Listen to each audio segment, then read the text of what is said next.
Hello and welcome to another Zero Bucks Given podcast, number 23, I'm led to believe, here in Legacy Studios in the beautiful city of Galway. My guest tonight is very special. She is a lady that I encountered at James Conway's Fair Day a couple of weeks ago. When I say I encountered her, I couldn't actually get to talk to her. There was that many people around her. Such is her aura. She is a soul retriever, alchemist, body and soul transformer, free thinker, and government rebel.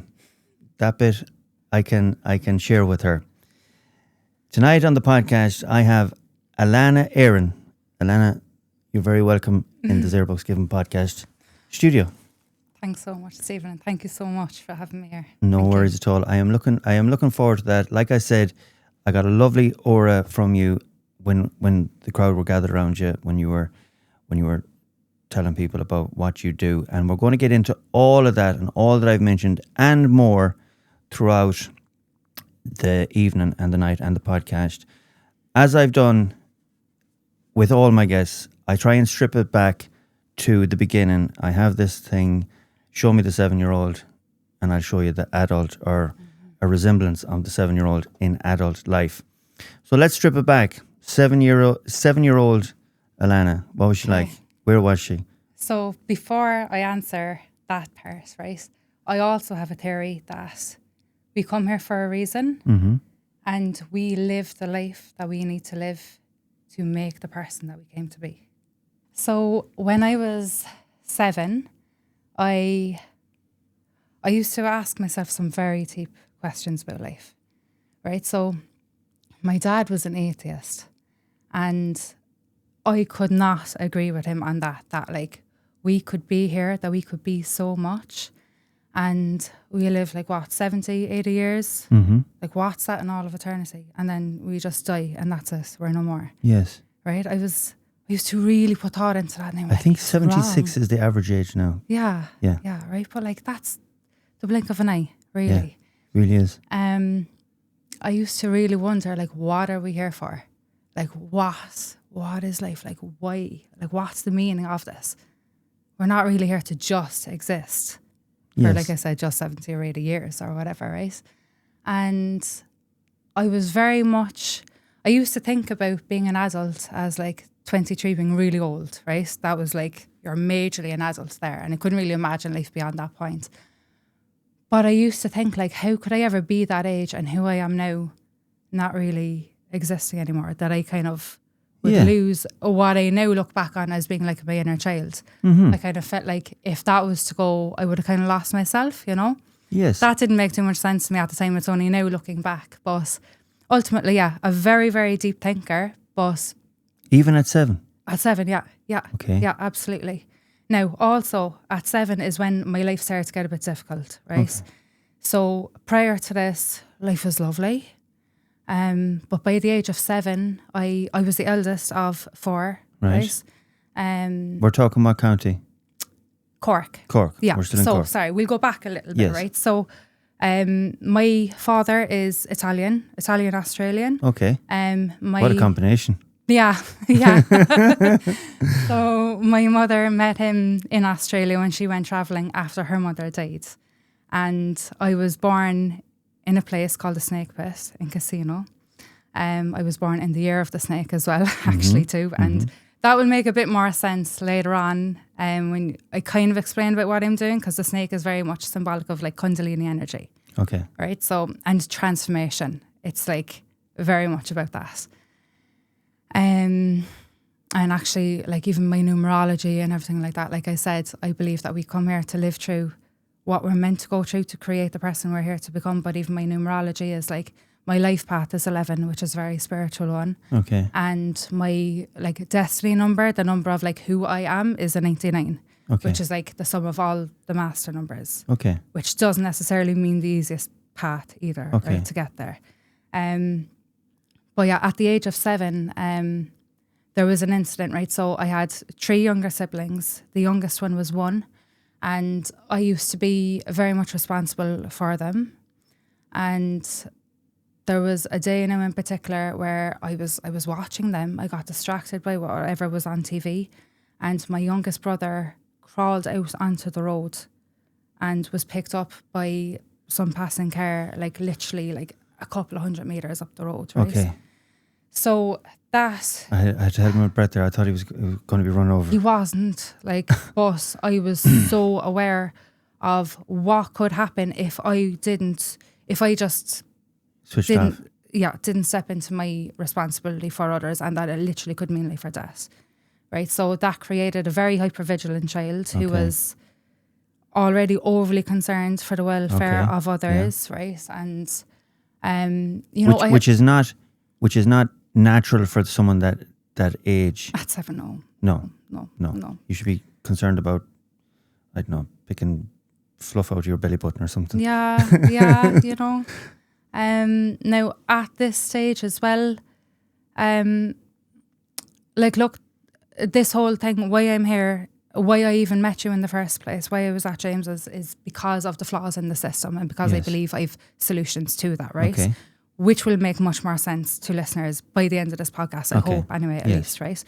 But the nuclear family model is one of those problems of the system, right? So the nuclear family model consists of a father, the father, the mother, and the kids. And that's in stark contrast to the community that we would have lived in up until the 1920s, when the nuclear family model became a thing, right? Okay. It became the idealized model, we'll say. Yes. So typically what happens then, especially when you don't have extended family around, which my family didn't have, right? My mother, she wasn't from Cork. My dad, left his home country. They were down in Cork. There was no grandparents around. There was nobody else. Yes. And there was an unfair burden placed on each family member, right? On my parents also. So look, they had their own hardships and things that they were going through that I have a lot of empathy for and understanding for and that, right? But our home life became very difficult at around that point. And that just continued on then for a lot of years afterwards, right? But I was also, to go back to your question of who I was at 7 or 8, right? By the time I was 8, like I was obsessed with horses. Okay. So my earliest memory was falling in love with a horse. And I remember I must have been 8, asking my dad, could we get this black mare that had come up for sale, right? Okay. So my dad said, when you've money to buy a horse, you can get a horse. So he kind of meant, when you're old enough and whatever. But I was like, right, challenge accepted. So I went and made a chores list with a price next to all the different chores, all the little jobs that I was willing to do. Very entrepreneurial. I did those up until I had enough money until I could buy a cage and 2 hamsters, right? Okay. So bred those, and then I sold the father hamster and the male babies back to the pet shop, bought another male, so fresh blood, another cage, and I basically created this hamster breeding business. Okay. That then expanded to What 70 age? hamsters. I was 8. Oh my God.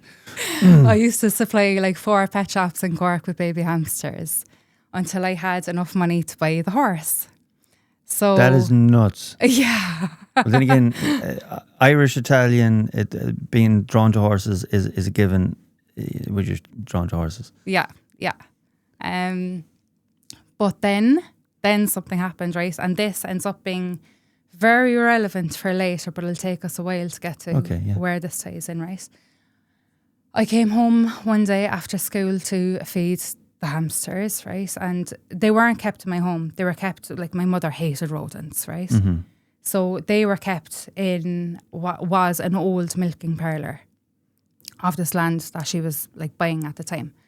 And I went in to feed them one day after school, and all of the cages had been kicked around. There was just baby hamsters and adult hamsters dead everywhere. Oh. And eyeballs popped out of sockets now, everything. It was a massacre, right? So I walked into that, I think I was still about 8, right? Maybe 9 or so. Jeez. Yeah. And then a very short time later, my horse was killed as well. What? Yeah. But who killed the hamsters? I don't want to say on this, but it was, I won't say Was it wasn't people? a family member. Yeah, it was a person. Yeah, Oh, it was right. it was a man. It was a man. Nasty. Very. Yeah, but look. And the same for the horse? Mm, Oh my God. That's yeah. horrible. Yeah, he was very unwell. Okay. Yeah. Okay. This isn't just a random story thrown in though. Like I said, Yes, this will make okay, more okay. sense, right? But this was the seeds of something Okay. planted that then manifested later in my life. You must have been devastated. Oh, like, yeah, I was. Jesus, I was. And, well, especially about all of it, really, obviously, right? Yeah. A short few years after that, then, kind of around the age of 13, I had another pony. And I remember there was one day now the farrier was there to shoot the pony, right? And it was just me there with him up in the stable. And next thing, this farrier starts talking about how he could fuck me up against the wall and nobody would know, right? So anyway. What? Yeah, it was crazy, right? Crazy. Okay. But anyway, I was the 13-year-old that then punched this man full force in the face and told him, get the out of here and don't bother getting onto my dad for money to be paid or whatever, you know. Yeah, actually yeah. had a grown man actually like fleeing with his tail between his legs out of the place, you know. And I say that as a bit of a flex. I'm very actually proud that like I What a had the dirtbag. audacity and was able to look after myself and handle myself in that way. Now obviously it was my attitude had him so taken aback. It wasn't I mean if he Lucky enough. lucky, you know. But yeah, from there, kind of my teenagers were difficult. Okay. They were difficult. I was constantly kind of thrown out of home for Your family home? Ooh, that's tough. yeah. Yeah. For long periods at a time? No, never more than 2 weeks. Okay. 2 weeks okay. was the longest. Okay, yeah, okay. but even in that 2 weeks, there was like a bit more trauma that was gone through, and that, you know, and certainly like, look, my school life wasn't the easiest either. Okay. Did you like school? No. No. I was good at it though. Good at it? I was good at it, yeah. Without trying. That seems to be a common thread on our guest, Ethan. Good in school, but not liking it. Yeah. Like, to be honest, I used to get a lot of headaches, right? Particularly in 5th and 6th year. Now I can look back and be like, naturally, I can absolutely understand why, right? Yes. But I used to kind of even play on those headaches, and I used to just be like, yeah, I just don't feel like being here. I'm just going home. So like I actually stopped even turning up for school for the last couple of months and just landed in for my leaving cert. Yes. Did that. But like, no, like even in 3rd year now, I moved school a bit. I moved school 1st year. I moved into another school in 2nd year. I moved into another school in 3rd year. I felt like I didn't fit in anywhere. Okay. Right. I now see why, right? But Okay. I was looking for where I fitted in. And I wasn't really finding that anywhere. And then when I moved to that school in 3rd year, I was put into, I won't say the bottom class, I was put into the ordinary level class because the ones higher up than that were full. But like even with that, I sat higher level exams for my junior cert. Wasn't taught higher level, but I still got like A pluses, particularly in Irish, you know. And I think I got like I was joint highest. There was me and one other got the highest score in the That's entire incredible. school, you know. I wish the Irish was the only subject that I was down on. Yeah. I still want to go back and learn. I really do too. Yeah, Like, especially now I look at how important it is that we actually do get back to that, Yes, you know. I know. And I'm nowhere near the standard now that I was, but I hope to be again. Do you lose someday, it? Yeah. Oh, totally. Yeah. Oh, right, yeah. okay. Sure, it's been about 18 years since I've actually Yeah, I like suppose. really been And of course, speaking it, if you're not sharpening a knife, it'll go blunt. Yeah. There's still, like, I can hear Irish and I can understand it, but like to think of the words to speak it now, I can't. I can't even let my daughter. What was your social scene like going through school, friends wise? I always had a very small circle, so I'd always have like. That's not a bad thing. Kind of about 3 friends maybe. At any time, I never fitted into like a group or anything, you know. And yeah, it's not a bad thing. No. It's not a bad thing. Especially now when I kind of understand dynamics a bit more and I kind of see who I was to grow to be, you know. It kind of made sense that I did need to be able to stand on my own 2 feet and like not be influenced overly by the people that I was around. But like what mattered to me the most was just actual authentic connections. Yes. So, I never really had like much in the way of parties now or anything, because my friends would have been like, I suppose, random people kind of who didn't actually know each other. You know, they were just random people that I actually just not like group, really connected with. Clique. Never a clique. No. And you know what? Like girls in my year in school they're pretty harsh to me. Okay. As soon as I came into that school in third year, that was the first mixed school that I was in since primary school, and the girls just kind of went out of their way to just sit there side-eyeing me for no reason. Girls can be like that. Girls can be like that, yeah, unfortunately. Well, kids can be like that, yeah. especially when you come in to a school, and it'd be different if you were there from the beginning. Maybe you kind of have to work harder to get it to get in there. But it's funny because the ones that were the worst to me are the ones who came to me later in life then for help. Very interesting. Yeah, it is. Yeah. The tables kind of turned quite a bit, Absolutely. Yeah. So you got your leaving cert. Did you go to college? I started to, and then I dropped out of that course. So I moved out when I was 18. Okay. Before my debs even happened, I was after moving out. I went to I began college to do hairdressing, and I left that fairly soon. Can't even really remember it's completely different to what you're doing now. Totally different. totally different. Yeah. So how did you make that progression then from going hairdressing or thinking about going hairdressing to into what you're doing? Okay, now? So bit of a kind of story now again. So I met a guy when I was 18. He was like my escape from reality. Really, right? Older? No. Oh, no. No. He was actually a couple of months younger than me. All right. Okay. Yeah. Because usually when someone says an escape from reality, I don't know why I think it's especially for ladies that is the man is older, but no. Yeah. No. Not. He's actually a year younger than me. All right. Okay. Yeah. Yeah. You're a bit of a cougar. So. Yeah. No, I'm not. But what was I going to say? So we had a daughter. Yes. There's kind of loads I could say here, but not really Take your either. time. Like I don't want this whole podcast to be like trauma dump, but there was a lot of trauma in these earlier years. No, listeners love trauma. Eaton's like thumbs up. But whatever you're comfortable with. Yeah. So ultimately, why I got out of hairdressing actually was like he didn't want me doing it, right? Okay. He felt that I was getting too much attention and whatever on the very short run to the bank from the salon that I'd have to do every week or whatever. And the way I was at the time, like all I wanted to do was keep the peace. Yeah. So I allowed myself. Say that again. The short run from the hairdresser to the. Yeah. Just Okay. It was just a kind of relationship where there was always something that he wanted me to change to make him feel better. Okay. And all I craved was just harmony. Okay, basically, harmony. That's what I hadn't had. I like harmony. And that's me too. Yeah. Me too. That's kind of all I wanted to create. So those couple of years, that relationship, I was kind of like housewife, I'll say. It was kind of like a lifetime in and of itself, that one, right?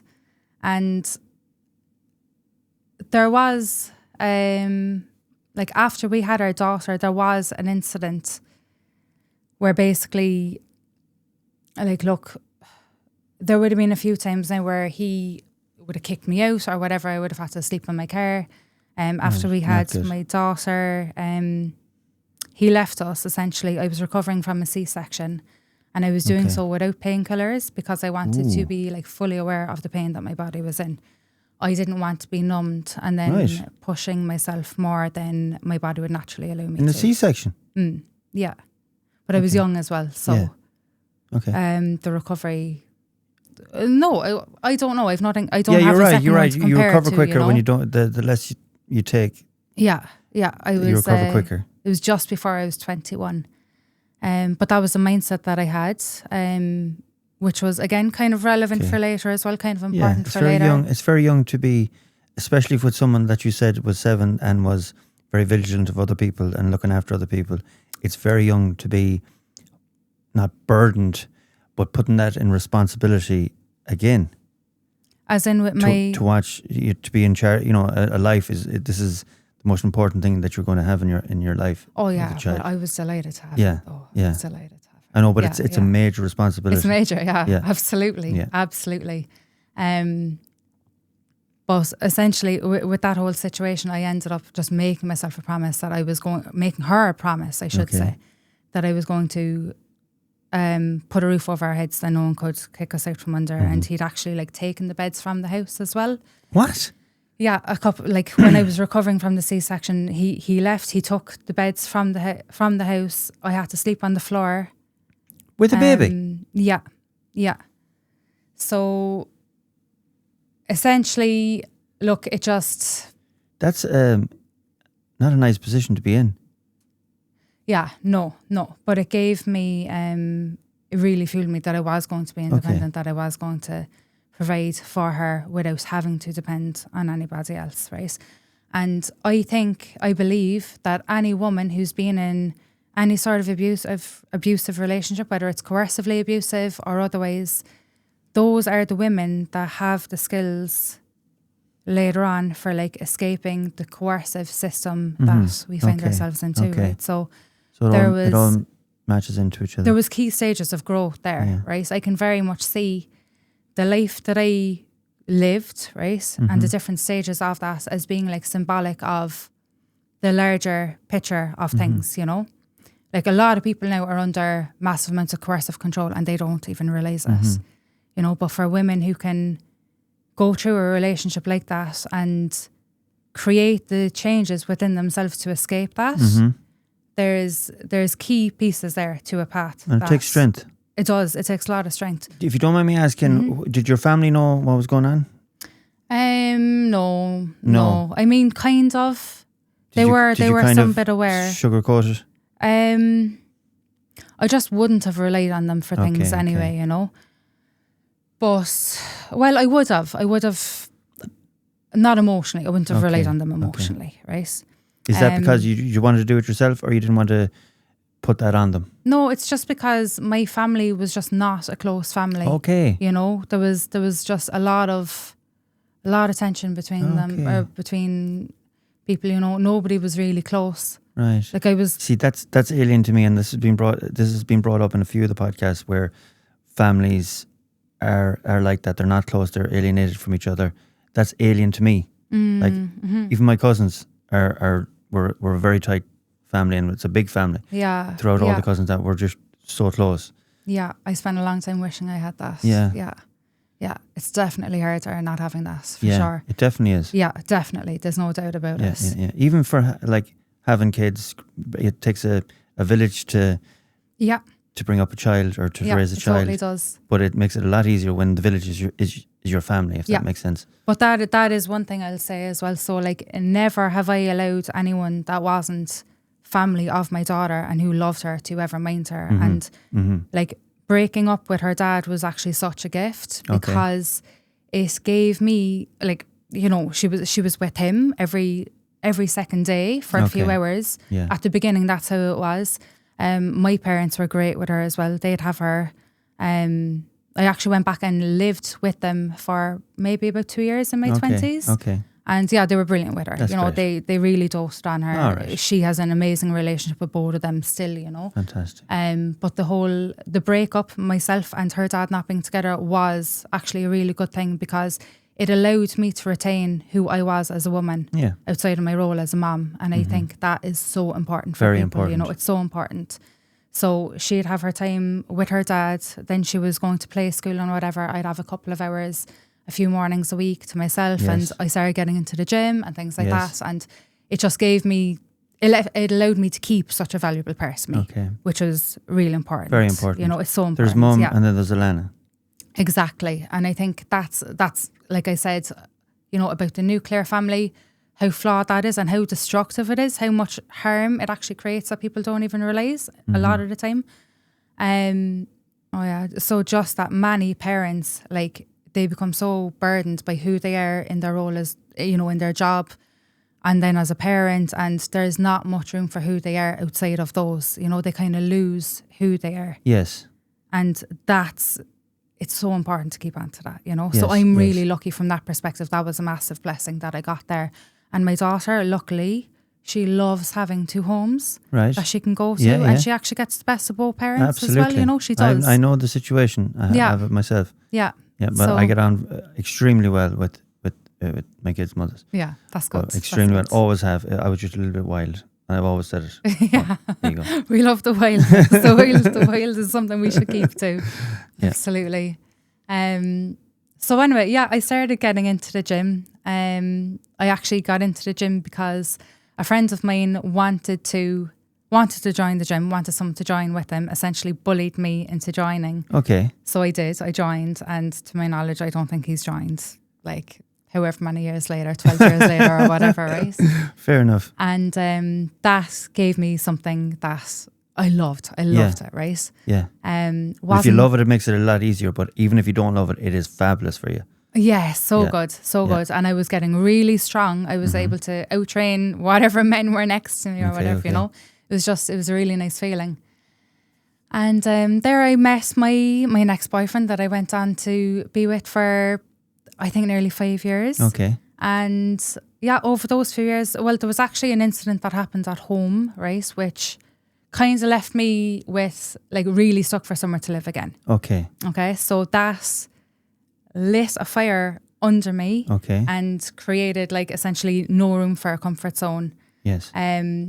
I went into personal training, like, with a bang. Okay. It was basically sink or swim, and sinking obviously wasn't an Okay. option for me. Comfort right? zones are for wimps. Yeah, yeah. I don't do them either. I wish I could. I wish I did. Oh, Go on. you just stay stagnant in comfort, like, in comfort zones, Anytime I've gotten outside my comfort zone, there's been Oh, that's something when magic great happens. on the other side, right? And, like, the way I see life as well, I kind of think of life as being like a video game. And I always think of, like, Super Mario, right? So anytime we come up against some sort of challenge or whatever, and getting outside your comfort zone is one of those, there's always a reward on the other side of that, And it's like this little pot of gold falls down on you, and you literally, like, become a more powerful version of you or something, Absolutely. So, yeah, the personal training then, that really set me on my purpose. It began to anyway, right? So at this point now as well, I had actually developed an underactive thyroid. So that's a condition that I should have had for life. I, like, should have been on medication for that Okay. for life. I Explain knew what that is. an underactive thyroid. Yeah. It's just my thyroid function was lower than it should be. Does that mean So- that is that the one where you put on weight easier? Yes. Okay, Yeah. Yeah. okay. So it was the first time in my life where I was, like, exercising regularly. I mean, I would have done a lot of horse riding before this, but, like, it's the first time in my life I was, like, trying to eat really well and that. Yes. And I never would have struggled with my weight before, but I was, like, starting to put on weight. Okay. And I was, in the gym 5 days a week or whatever, watching what I was eating, and I wasn't losing the weight that I was putting on. Mm-hmm. No matter how much I tried, it was just kind of staying the same or even steadily gaining, Okay. And That wasn't your body. You know how sometimes when you start off training hard, your body shocks into retaining fat to protect all the organs. No, it was all this inner stuff that I had going on that was Okay, unresolved. okay. Yeah, yeah. And I knew I was really tired as well, like, incredibly tired. I was, like, totally zapped for energy. And I knew that food was in medicine, but I didn't know enough about it. Okay. So I ended up anyway signing up with a nutrition coach for, it was meant to be 3 weeks in the run up to a photo shoot Okay. for my boyfriend at the time, for, like, a clothing company that he was going launching. Okay. Right. So in the first week, I remember seeing the nutrition that he'd given me, right? And it was way more food now than I'd been eating for the year previous. And I was like, well, if I eat this, like, I'm going to get fat, you Yes, know? yes. So I was like, I can adjust it myself and, like, take away a load of carbs or whatever. But I was like, there's only so much of that I can do. I can't go minus carbs at whatever stage, So I was Yes, like, look, yes.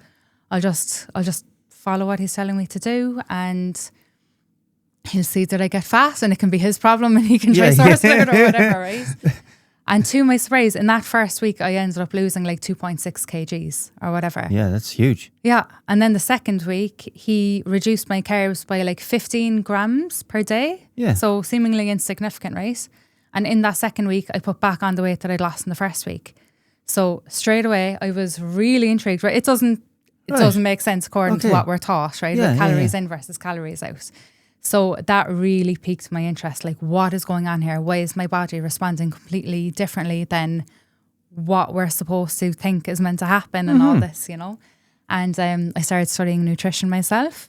Okay. And this happened just before I went in and became a personal trainer, right? So, let's go backwards on that a little bit. Then I started studying nutrition at the same time that I was studying personal training. And basically, I started PT with a bang. I had a gym to pay for that came about by absolute fluke. It was amazing how it actually like presented itself to me. Okay. Landed a house finally after like weeks and weeks of looking for one. Okay. So I had all this rent to pay and no way of paying for it. Okay. So like I said, there was no room for comfort zones, and just hit the ground running with that. And it ended up becoming like such a huge success. The gym, the personal personal okay, training, fantastic. yeah, a massive success. And you had your own gym as well? I ended up having my own gym, Okay. yeah. But there's a Like bit you of could charge people to come in and use the gym? Oh, no, this is gym personal. membership. Oh, No. right, okay. No, this was just a gym that was basically like a fancy PT studio. Okay. That was more Right, I like a get gym you. that was Okay. private, you know? Okay. Yeah. Yeah. Okay, I get you. So I was like subleasing one of those first Right, that was okay. used for a college. And then I ended up with my own one afterwards and with staff and everything like that. But Incredible. yeah, it was really good. Yeah. You're talking early, mid-20s? This was back in 2017 Yeah. to 2020. Okay. Yeah. Yeah. So I'm 36 now. Okay, So, well, you don't look it. I would have said you're still in your 20s. oh yeah, thanks. But anyway, I was like, go on. Thank you. Yeah, essentially what I'd set out for was to get a roof over my and my daughter's heads, right? And I'd created that for us. And then lockdown happened, okay? Yeah. So, sorry, skip this a second. Sorry, Ethan. You okay? Yeah, will you like scratch this first? Yeah, thank you. So anyway, in the process of me training women, right, it was mostly women, there was men too, but I ended up healing my thyroid issue naturally. Okay. Right, so completely came off medication. I was helping others come off medication for anxiety, depression, but what caught my attention the most was the rate at which I was healing infertility. Okay. Right, like an alarming rate, even amongst women that I didn't even know it was an issue for, you know. And there was couples that were training with me that had been through failed rounds after failed rounds of IVF, and then next thing, within 8 weeks of starting with me, they were coming to me saying, you know, Oh, you were curing it for other people. for other people. Oh, right, okay. It must have happened with about 30 Okay. clients that it just happened without me even trying, you know. So then lockdown happened, and that was the longest break. It was a break that I actually never would have gotten otherwise. Yeah. Right. And like I said, I'd already ticked off that major box of getting the roof over my and my daughter's heads and Yes. the bed from under us and no one could take from us and that. Yes. So that was no longer my driving force, right? And I just felt like there was so much more of me to give and so much more of me to even discover. But by the very nature of having that business, there was no room for what those things were to actually come into my life. And at the same time too, like my daughter was only young once. I did not want to leave these valuable years of her life pass me by while I was off working. Yes. You know, it was so important to me. Like her life, her childhood meant more to me than any amount of money that I could have made. Yeah. You know, and I felt so intrigued. Like if I'm helping people in the ways that I am already without even trying, imagine if I try. Yeah.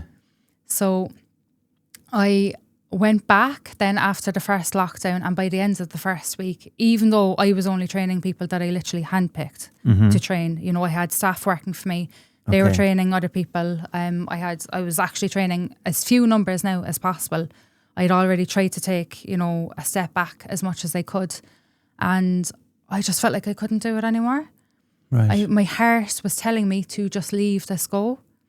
And then my head was like, stick it out for another year, save as much as you can and whatever. And I ultimately ended up getting this really clear sign that helped me make that decision. And I went with my heart and I just completely walked away from the whole thing. Okay. I had no idea. Even though it was successful. It was so successful. Okay. It was my biggest achievement besides my daughter.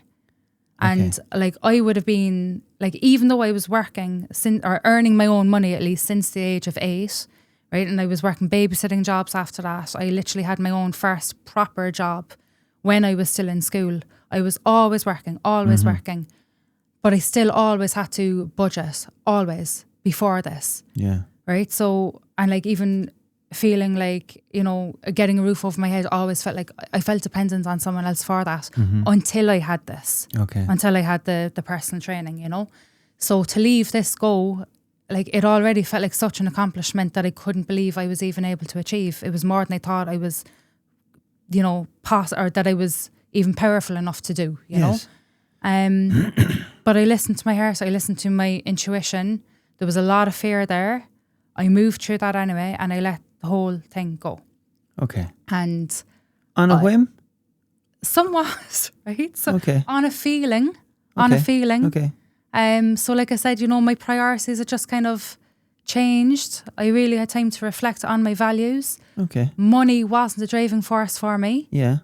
Because what it came at the expense of was worth so much more than any amount of money it could have brought, And I knew the potential for growth, even though I didn't know it. I just sensed that there was more for my life. Yeah.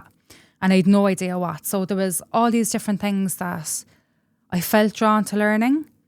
And I didn't know which one would lead to what, but I just trusted that one of them would end up leading to something, and they ended up all being combined. Okay. But at this point too, I had actually begun getting stalked. Okay. And that was to be a major theme in my life for the next 4 years. That stalking brought me to my knees in such a way that really led me to what more was to come, right? Okay. And even though it was so difficult at times, I knew it was happening for a reason. Okay. Right? So I would have had a really good mindset before this. Mm-hmm. Certainly. And I was really, I'd always look for the positive. I'd look for the opportunity in different things, or the meaning why something was happening the way it was, looking for the higher perspective or the silver lining or whatever. But when the stalking started, it started Male or actually... female? I had no idea. Oh, right, at the okay. time. I had absolutely no idea. But this person knew where I lived. They were coming around my home when I wasn't there. They were leaving signs that they had been there. Okay. They were harming my animals. So I had a dog that was sliced up, basically. There was puppies killed. My phones were hacked. There was loads that went on, right? And it takes a seriously bad person to harm an animal. Harm anyone. Yeah. But, It does. Yeah. But my life was actually following similar themes to that earlier trauma that I shared with you about the hamsters, right? Yes. And this is ultimately how I ended up being able to change my reality, was by addressing what was unresolved within me. Okay. So It hardly the same person. no. Okay, No, okay. no, but you're not the first person to suggest that. Okay. Yeah. So it was a Steve King storyline. yeah. No, it wasn't that bad, but it did turn out to be pretty creepy. Okay, The person who it ended up being was someone who created the scenario so they could be there basically as knight in training armour if I needed knight in training armour, Have Yeah, you? Yeah. Wow. Yeah. I've seen it. Yeah. So during that time, There's a name for a person like that. There's a name for the act of doing it. It'll come to me again. Keep going. okay. So in the meantime, in the meantime, there was a dying and coming back experience, we'll say. There was a lot going on for me. Dying and coming back, like literally. Like I had an experience with psychedelics. It was like the strongest psychedelic on the planet. It's called Bufo alvarius. So I had this thing since my 20s where I was like, right, I see fear as an obstacle that there's a prize on the other side of it, basically, right? So I had gone from being someone who was like so shy to being on magazine covers. Right. I left that part out. Okay. And music videos and things like that. Okay. So different things, like even like, you know, like I said, being so shy to then running my own business and, you know, empowering so many women and things like that. Yeah. But one of my biggest fears was someone that I loved dying. Okay. And I had that again since a very young age. I kind of always felt One of my biggest like, fears as well. yeah. Oh, yeah. I kind of always felt that like someone in my family was going to go like before their time, but I don't think there's such thing as before your time, Okay. you know? Very interesting. Yeah. And I think I've had a kind of a lot of proof of that too later on, right? Okay. But to me, when that opportunity presented itself, like I went to Tenerife 2 years into all the stalking. I couldn't take it anymore. I was literally on my hands and knees, empty reaching on my bedroom floor one night, and I just about mustered up the strength to be able to book a flight and get out of there for a while, right? Just booked a one-way ticket, and I said I'd know when it was good enough to come back. Okay. So when I was there, who minded the kid? my daughter, her dad and my parents. Okay, Yeah. So she was with family the whole time then too. And look, it wasn't ideal to be leaving her, but at the same time, You needed to get out. like she needed me to be good too. Yes, of course. Or I was, going to be no good you to can't her. pour from an empty jug. No, not at all. So anyway, I went to Tenerife. I ended up being there for 40 days and 40 nights actually. By the time I actually came home, I booked my flights a few days before I actually came back, and it was over Easter, and I had the whole thing and coming back experience, which was weird. 40 days, 40 nights, Easter. It was crazy, right? It was. But that experience, I've done a podcast episode of my own on this. It was like, I feel like language doesn't do it enough justice to try and explain what it's like. Is this getting back to psychedelic? Mm-hmm. Yeah. Okay, yeah. I can understand. Go on. Yeah, and I feel that like, it's like when I came back from that, it was like I had the missing pieces that were left for this to come to be. Okay. Right, so... I left that bit out. In her spare time, she's also an author of... I think you mentioned it. Yeah, I'm not sure. maybe you did leave it out, yeah. But basically everything that I was learning, and there was lots more going on in my life, it all kind of like brought this to be. So when you say coming back from the dead, you mean like a spiritual comeback? Yeah, like it was like you leave your body. Yes. And you just have this experience that's almost indescribable. Yes. Like the white light's there and everything, and like it comes down, and next thing it like hits you, and it's like, I Did you ever look down on yourself? Yeah. Yeah. Yeah. Oh, I like this unlocked gifts that like I didn't have prior. I was actually developing. I was kind of getting these abilities before this experience. So like telepathy, a good few things, really in touch with my intuition, really in touch with my future self. I left this part out at the beginning as well, actually. When I was a teenager, I had this really vivid experience of like seeing myself at the end of my life. Yeah. And feeling all the regrets and things that came from like living a life in accordance with people's expectations or what they wished. And it was like I was able to attain all the like knowledge and wisdom, and it was like I could come back and do it again, kind of thing. Okay. And I definitely believe we're here for a lot more than just this life. So whether it was like a past life experience that I like remembered, or whether it was like seeing into the future, and while I had the time to do things differently, I don't know. But there was already a lot of kind of stuff like that going on. But certainly this experience of dying and coming back, I became able to like astral project after that. which really freaked me out actually. But yeah, there was a lot more abilities that it kind of like unlocked that all humans can actually access, but have just become so disconnected from, which has been amazing. Well, it takes you have to be one with yourself before you can even realize that, even understand that. Yeah, if that makes sense. Yeah, definitely. Like you have to connect. I think we're deliberately deprogrammed not to have to think that we don't have the ability to unlock that. Yeah.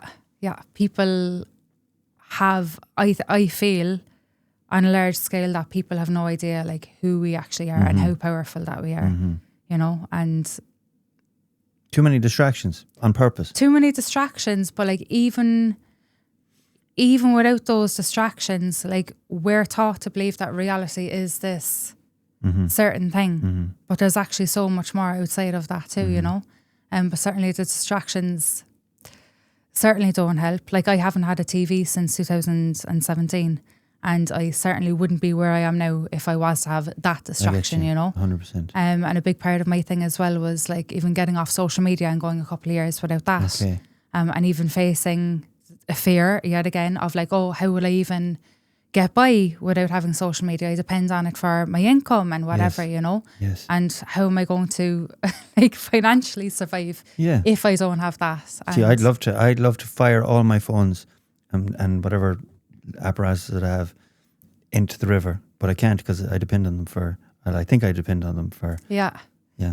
I just, the way I kind of looked at it, I was like, right, like no matter how stuck I've been at any stage in my life, I've never starved. Yes. I've never actually gone hungry.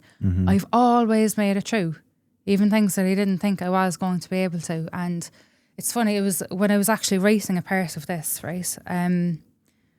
I was after racing about one of the energy systems, and that's kind of all about fear and unsafety and all that, right? And then the next section, because I wrote a version of this first initially, right? And it was much shorter than this. And my sister comes into all this very much. I might wrap it up, or I might kind of bring her into it a bit more at the end. There's so many stories that kind of all come in together. Did you publish the smaller book? No. But I used it as a coaching program that I was using for clients, right? But I got her to type it up for me, and then I started rewriting this because by the time I was coaching people through that, what my own life experience had brought me as well, there was more that I was learning and wanted to put into this. So the next section that I was writing in this then was about ancestral energies and how they're passed down to us, right? So like, and this is a big thing, our mother's line is actually far more important than our father's line. Yes, we're told that, like, you know, even how the surname gets passed down, we're taught that the father's line holds a lot more. I'm kind of listening and reading up on that, the maternal line. And where it was men took it out of through history, took it away to service their own interests. Absolutely. Yeah, absolutely. But it's also it's doing something else for humanity too, you know. Like if you were to even think about it, like you were the egg that was in your grandmother's womb, right? And she then was the egg that was in her grandmother's womb. Not to mind then the women in between that as well. So like if you were the egg in your grandmother's womb, that means there was nothing differentiating her energy and the egg that became you. So everything that she felt, this is on a vibrational level now, right? Everything that she felt, the vibration of everything that she thought, everything that she'd been through, that became the energy that then became you. But nobody's like addressing that. Wow. Right? That's nuts. It is. That's powerful. It is. And this shapes like the subconscious mind, everything. This is the first energy system that we have that gets created, and it's created before we're even born. Right? So I was racing about it in this, but it was the one thing that I had never worked with anyone on, right? And much of what I do, it's not that I learnt it elsewhere.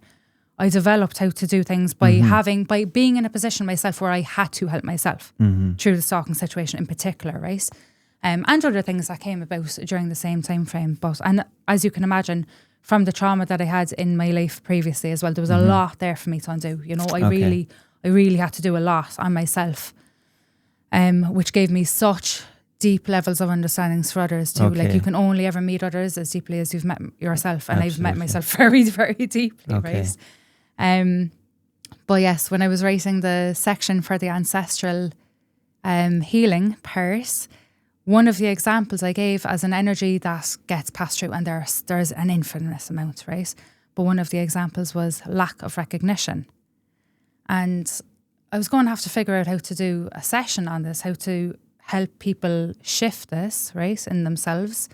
So I was going to have to experiment, but I was just looking at that example in particular, and I was like, I don't think it's there in me, but I was like, I get recognition. I get more recognition perhaps from strangers than some of the people that I should really get the most recognition from. Okay. So I was like, I can see that as potentially being there. And I'm kind of like about a 2 out of 10. Wasn't something that I was aware of or thought about, but I could see its presence. And then I was like thinking back on my mom, and she had like a really good career. Okay. She was very driven, but I was even thinking like, maybe this lack of recognition was in her too, and maybe that's why she was spurred on to have the career that she did. Yes, okay. To kind of get that recognition, especially when women are kind of seen as not being as equal as men, Yes. you know, and that was the kind of lines that she was coming from in that. So I decided to trail out an energy session on how to shift these energies, how to clear them. And to my amazement, I figured out how to do it. Within like 15 minutes, I was able to shift something just like that. And it was so noticeable as soon as it was gone, right? To the point where the very next day, like people would have said to me previously, you know, you need to write a book. You've so many stories. And I do. I have way more stories than I'm even sharing here. But I always felt I couldn't, because to do so, I would have had to have told the truth. Yes. And I just didn't feel like I was able to do that, right? Okay. I didn't feel like I could do it as me, because I wanted to protect other people too. Okay, yes. Even those who'd done wrong by me and whatever, Absolutely, right? yeah. But the very next day when that need It's like a false sense of loyalty. Yeah. It comes from coercive control as well, actually. Right, okay. It was another aspect that I've often had that false sense of security or false sense of loyalty, where I didn't want to get someone else into trouble, even though it would have made my life a lot easier. Yeah. And it's not that you're talking bad on them, you're just talking about, you're speaking the truth, you know? The moment that energy of lack of recognition was gone, I was like, I can just write a book that's not in my name.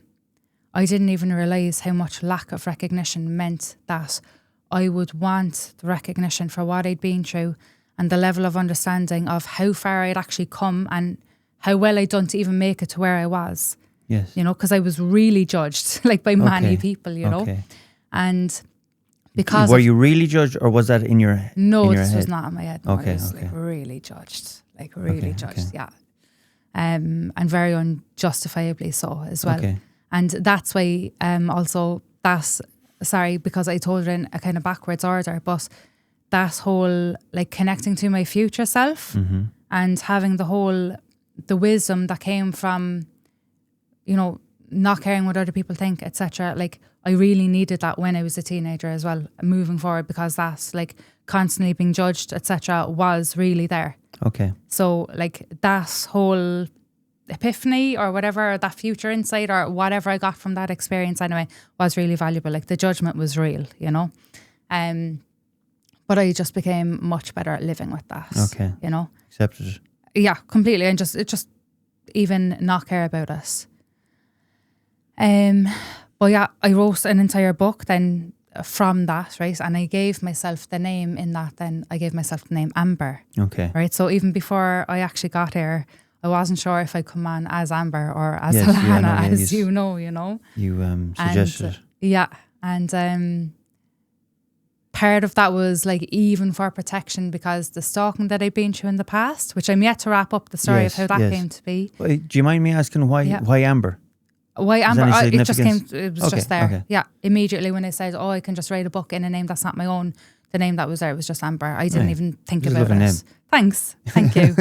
And it's funny because as soon as I finished writing this, then I designed the cover on a Friday, and I was getting the first couple of copies of it printed on the Monday, and on the Saturday in between, I was going to the cinema to watch Interstellar for the first time. Okay. And I stopped in the shop by my house that I've been going in and out of for like 20 years longer. And there's a girl in there called Alanna. And anytime I've gone in there, anytime I've heard her being called or whatever, it was always Alanna. But anyway, I went in there on this day, gathered whatever snacks I was getting, went to walk up to the tills, and there was 2 of them in front of me. Identical twins. Okay. Right? So I stopped and I was like, which one's Alanna? And the one closest to me was like, oh, I am. And I looked at the other girl and I was like, what's your name? What do you think her name was? Amber. Yeah. No way. So yeah, it was weird. Is that why you picked it, or no? Oh, no. This was okay. It had already done. This was when I already had the other book written. It was just when I was going, because it's not a very it's a beautiful name, but it's not a very common name. Yeah. It was bizarre too. Literally identical women called Alanna and Amber.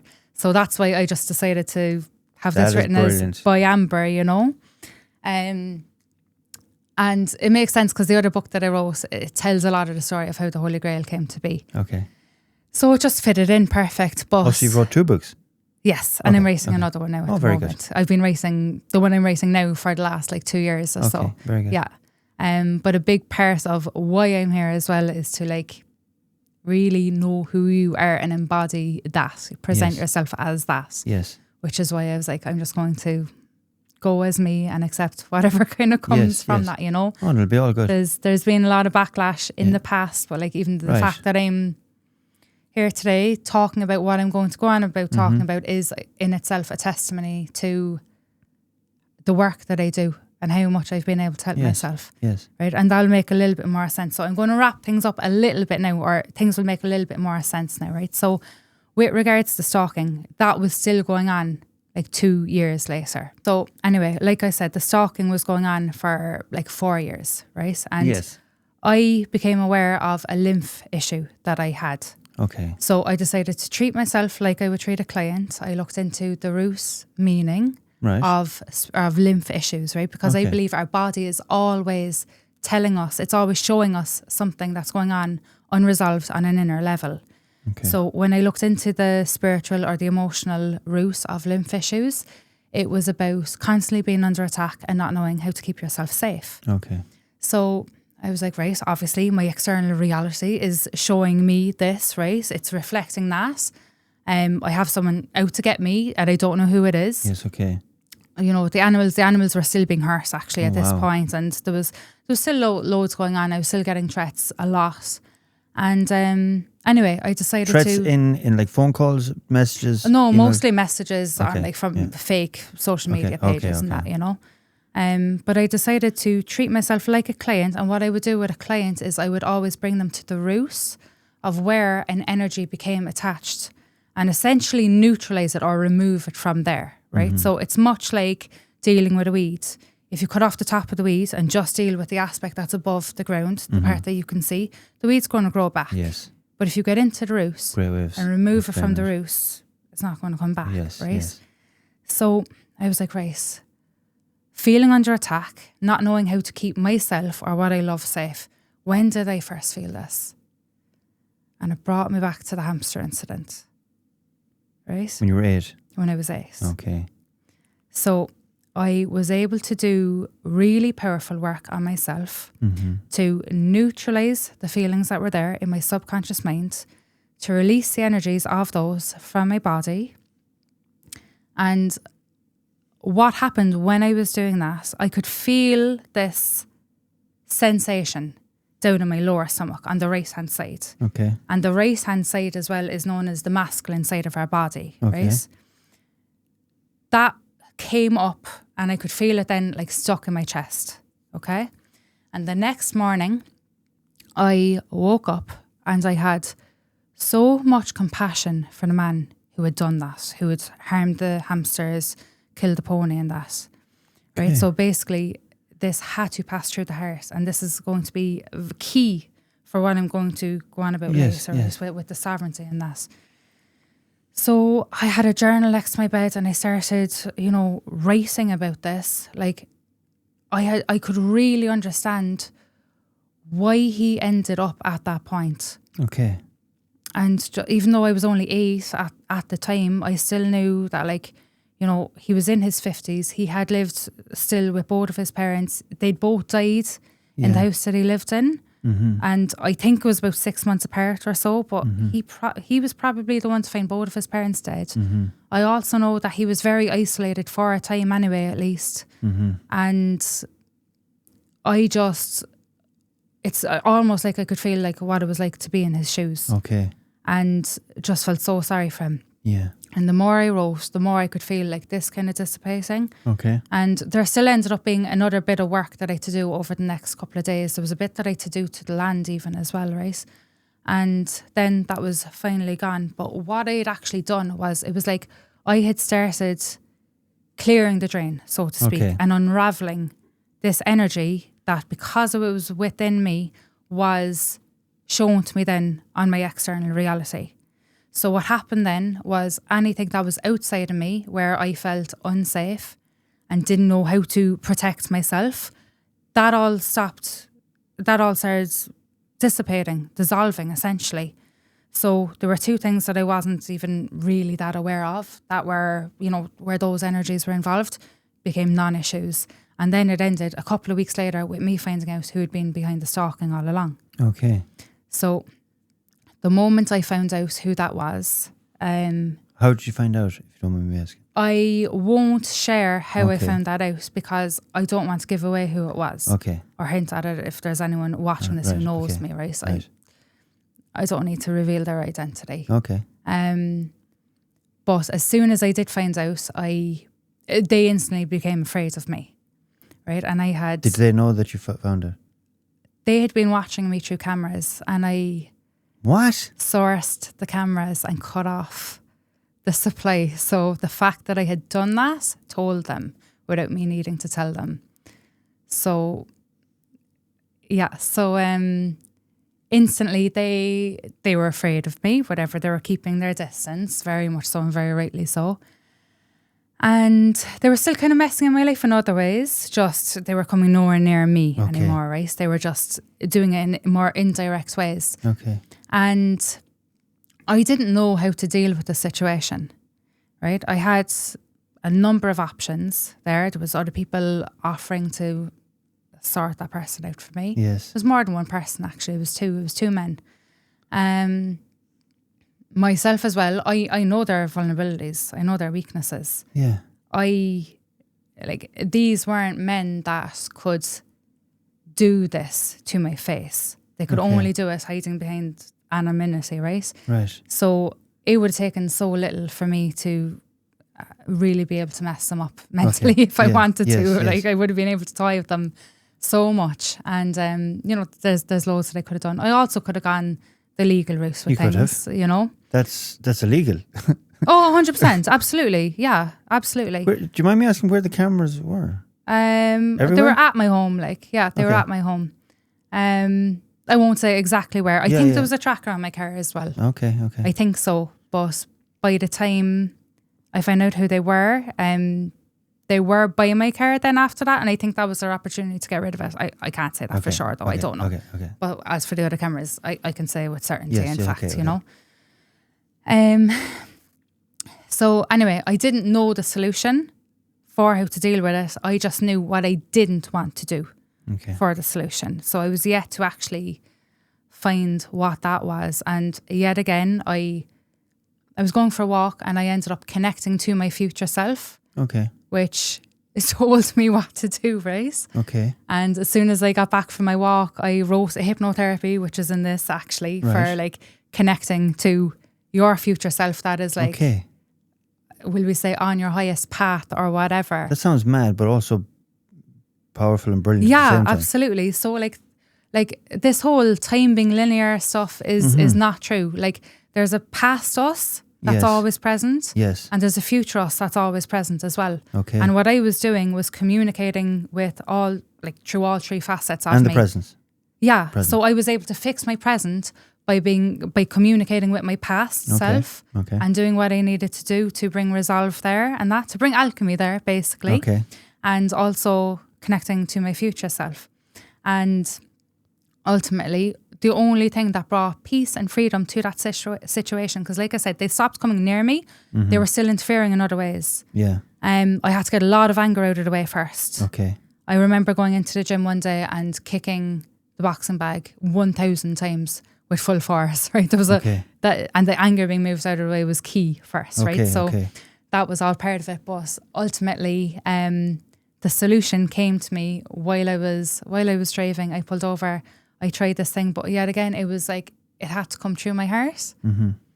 And it gave a really great ending to the other book that I wrote actually as well, you know. Right.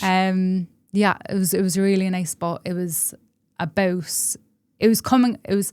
true coming at it with a much higher perspective, but also a deeper understanding, and also seeing the gift that they brought me through it all, as difficult as it was. Yes. And I basically wrote this person a letter. Okay. And I called to their house the next day. Okay. I was the last person they expected to be seeing, but I called to their house. I read out the letter to them and I handed it to them. And that was that. That brought complete peace to the situation in the only way that peace could have been achieved. That's incredible. Yeah, no, it was. It was. How did you feel after it? Free. Free. Free. Yeah, and really proud of myself. And really, from me living that, I felt like I had something really powerful to show other people too.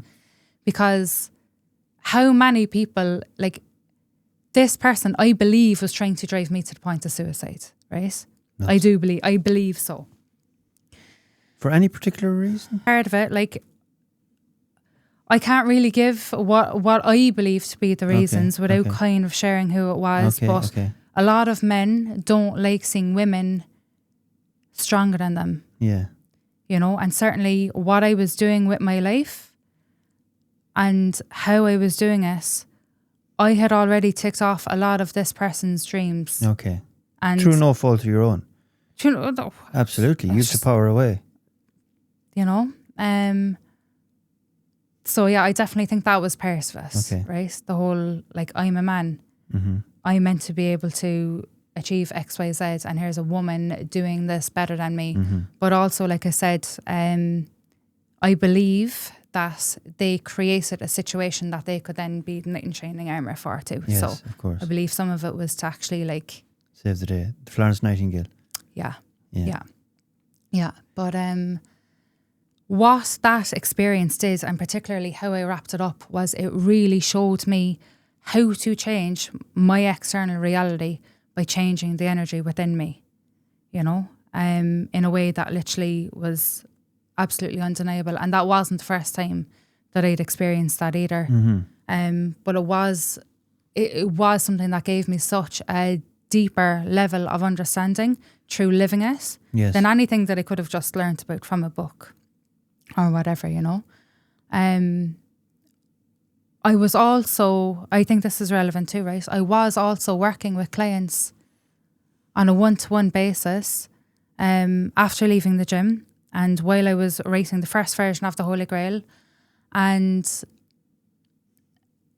do you know, my sister was actually a massive driving force behind my desire to help people. Okay. I saw her suffer so much. Okay.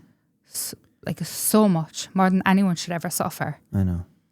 And I was constantly trying to help her, always. Like, even she shaped my approaches with everyone that I've worked with in ways that they don't even realise. Massively so. But I was constantly trying to help her. I was constantly trying to change things for her.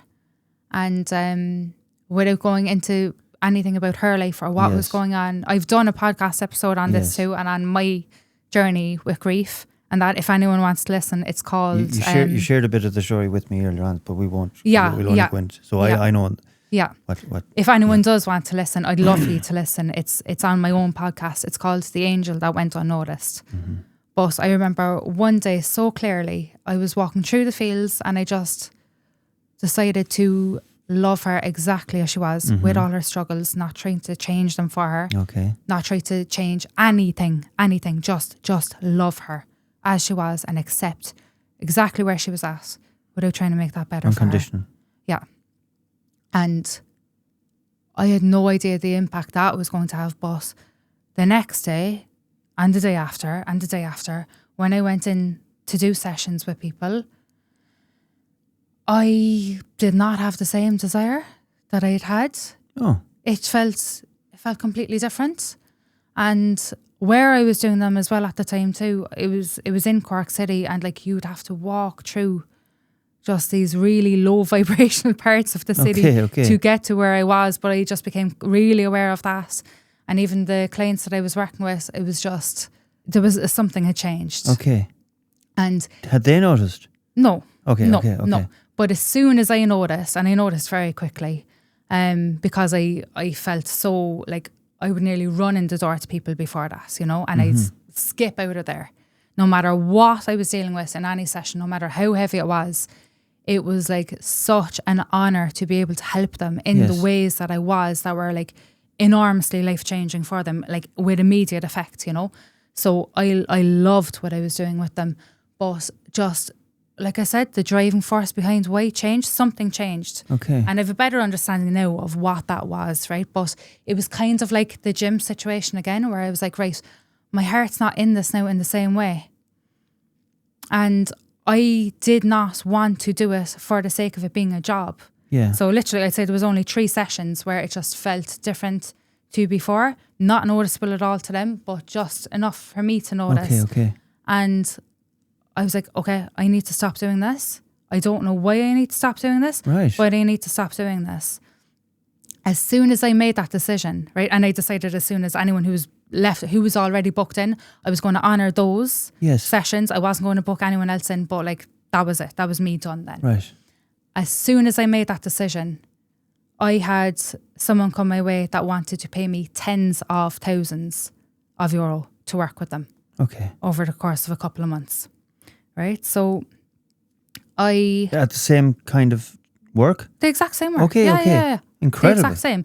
It was someone who'd basically been through a very traumatic accident. Okay. Who was getting a very big payout for that. Okay. And really had lots of money to be throwing my way to be like, fix me, you know? Okay. And I easily could have fixed them. I easily could. I know exactly how to do it in ways that... Like physically or spirit or both? Both, because everything is a spiritual problem, right? Okay. And anything that's going on physically, you get to the root of why that's happening and you fix the physical problem too. Okay. Right? And that was something, like I said, I'd become really good at before I was even trained to do that. So for the first day, I didn't start working with this person, by the way, but as soon as I had that offer, I was like, oh, wow, like this is good. And then I questioned myself and I was looking at my why. And I was like, I've decided I'm not going doing sessions anymore. What's my reason for saying yes to this? Because it's not for my heart. My heart's already told me what to do or what not to do. And to be completely honest, my reason for saying yes was because the money, right? Yeah. I was going to be walking away from money and having like actually no idea where even my next 50 euro was going to be coming from, because I wasn't going to be relying on the government either, right? But we'll get to that later. Once again, forget about the comfort zone. Forget about the comfort zone. Okay. Yeah, I knew I'd find a way. I'd find a way, right? But it was also so that I could like essentially, for my ego, it would have felt lovely to be like, oh yeah, I'm worth that price tag. And this is what I'm getting paid for one client or whatever, you know? Yes. So I told that person, no, my way is completely wrong here. I can't work with you, sorry. And here are some people who should be able to help you in different ways, but can help you nonetheless, you know? Okay. Now, that was key, because the way I see it, right? If we're on a path, right, and every one of us has a higher potential, we're going to get dangled carrots in our way, right? Okay. And like back when I had the gym, back when I ended up on those magazine covers, I had fame chasing me. Okay. Right? I forgot to mention this. Fame was chasing me. There was like TV stations ringing me to come in for interviews and TV appearances. I was asked to be on. I know. Sorry, this is what I mean. There's like, this is kind of the least interesting thing about me. I think, you know. Right. But I want to mention this too, because I think this really reveals my character when it was tested as well. So I want to include this in the podcast, right? But I was asked to be on Love Island. I was asked to be on X on the Beach. I was asked to be on all these different things that could have made me loads of money. What on the beach? X on the Beach. I haven't seen that one. Yeah, I don't know. I don't watch TV, and Okay, I certainly yeah. wouldn't be watching that trash either, Yeah, okay, right? okay. Not an episode of it. Chewing gum for the eyes. Sorry? Chewing gum for the eyes. Oh, God. You could have been the next Maura Higgins. Yeah, no. Okay. It would have cost me something. Okay. I believe like so. this. I Incredible. really see what could have been going on there, you know? And I think there's a lot of... Have you heard of Aladdin's cave? That whole analogy, right? Well, I've heard of the kids' story. But Yeah. So in Aladdin, Aladdin goes into this cave with the magic carpet and with his monkey. Yeah. Right? So that, in my eyes, is like us coming down here into this realm, right? Okay. The cave is like this realm. And Aladdin's Aladdin. The higher, or the magic carpet is like his higher mind, right? It brings him places and lifts him up and whatever, right? Yes. But that just represents that to me. Okay. The monkey then is like the monkey mind or the ego. Okay. And he's told then when he goes into the cave, touch nothing but the light or the lamp or something like that. Right. And then they're in the cave and there's all this dangled treasure everywhere. And then the monkey at some point reaches out and grabs something, some chalice or whatever. Okay. And as soon as he grabs it, it disintegrates and he realizes it wasn't treasure at all. Okay. Right? And the only treasure in the entire cave was found down the deepest, darkest corner that they were the most afraid to go into. And that's where the only gold actually was. The only thing that was actually worth anything. And Rest was only fool's gold. Yeah. Yeah. You know, so like what would my life be with fame? I didn't want it, but especially because of what was going on at the time with the media and with COVID.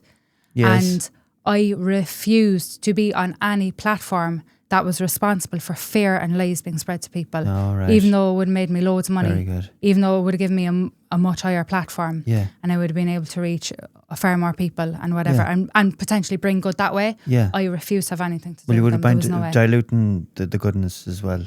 Potentially, but Potentially. it was my morals and I just wasn't going to do something for self-gain but to rise off something that was causing so much harm. I was so set on that. And actually my platform at the time, I had a much bigger platform and I was using it for good. I didn't think it was a coincidence that COVID was happening and all this with the vaccines and that. And I just had this means of reaching so many people. So I really used it. I really used it. And I was really outspoken, really sharing what I believed. Well, you had a moral compass. Completely. Yeah. So like I've been tested in a lot of ways. Like, what are your values? What choices are you going to make here now? Are you going to stay quiet and make money off people, or are you going to stand by the truth and make less money? And I always chose that. And it was the same then when it came for, you know, like I said, that client who wanted to pay me tens of thousands to just do some, what would have been really easy for me, work with him. And I believe, right, so, sorry, I'll get back to what I was saying. No, take your I time. believe there's a higher potential for all of us, but something will come and try to buy us, essentially, or try to distract us from that path. Yeah. So I wish someone would try and buy me. Ethan's nodding his head. Go on. So if I had gone the route with that client, if I'd chosen that money, knowing what my heart was saying, I would have missed out on what was to come. Okay. And what was to come is why I seized this opportunity to come here with both hands, right? Okay. So I then ended up in a situation where I was landed with 2 debts that were not mine. Okay? Debts. Debts, as in DEBT, Okay, money, not money, right? DH. No. Okay. Those were to come a little bit later, Oh, right? okay. But How does that happen? Like I've had debts in my life, but I made them myself.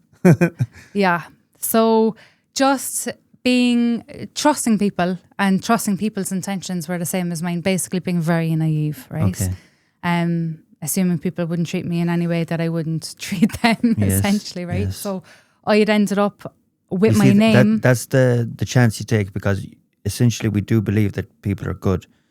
Yeah. You know. Yeah. And I do believe that there's good people in the world too. Yeah, absolutely. But with my ex-boyfriend, now we're broken up years. We're broken up like more than 7 years, right? Or just about 7 years. But I ended up on on a loan for a debt that he owed, right? Okay. And he actually owed me a lot of money as well. Okay. So like he started like the money really should be going my way. Right. But a financial institution started getting onto me for that. Then at the same time, when I left the gym, a former friend of mine took it over, right? And we had a contract between ourselves that he was going to take over the repayments for the equipment. Of course. Okay, so he did. He was taking over those for a while. Actually, I was supposed to own the equipment until they were paid for in full. Okay, yeah. So what happened was he stopped making those repayments. He also sold the equipment. Oh, Yeah. so you had no collateral.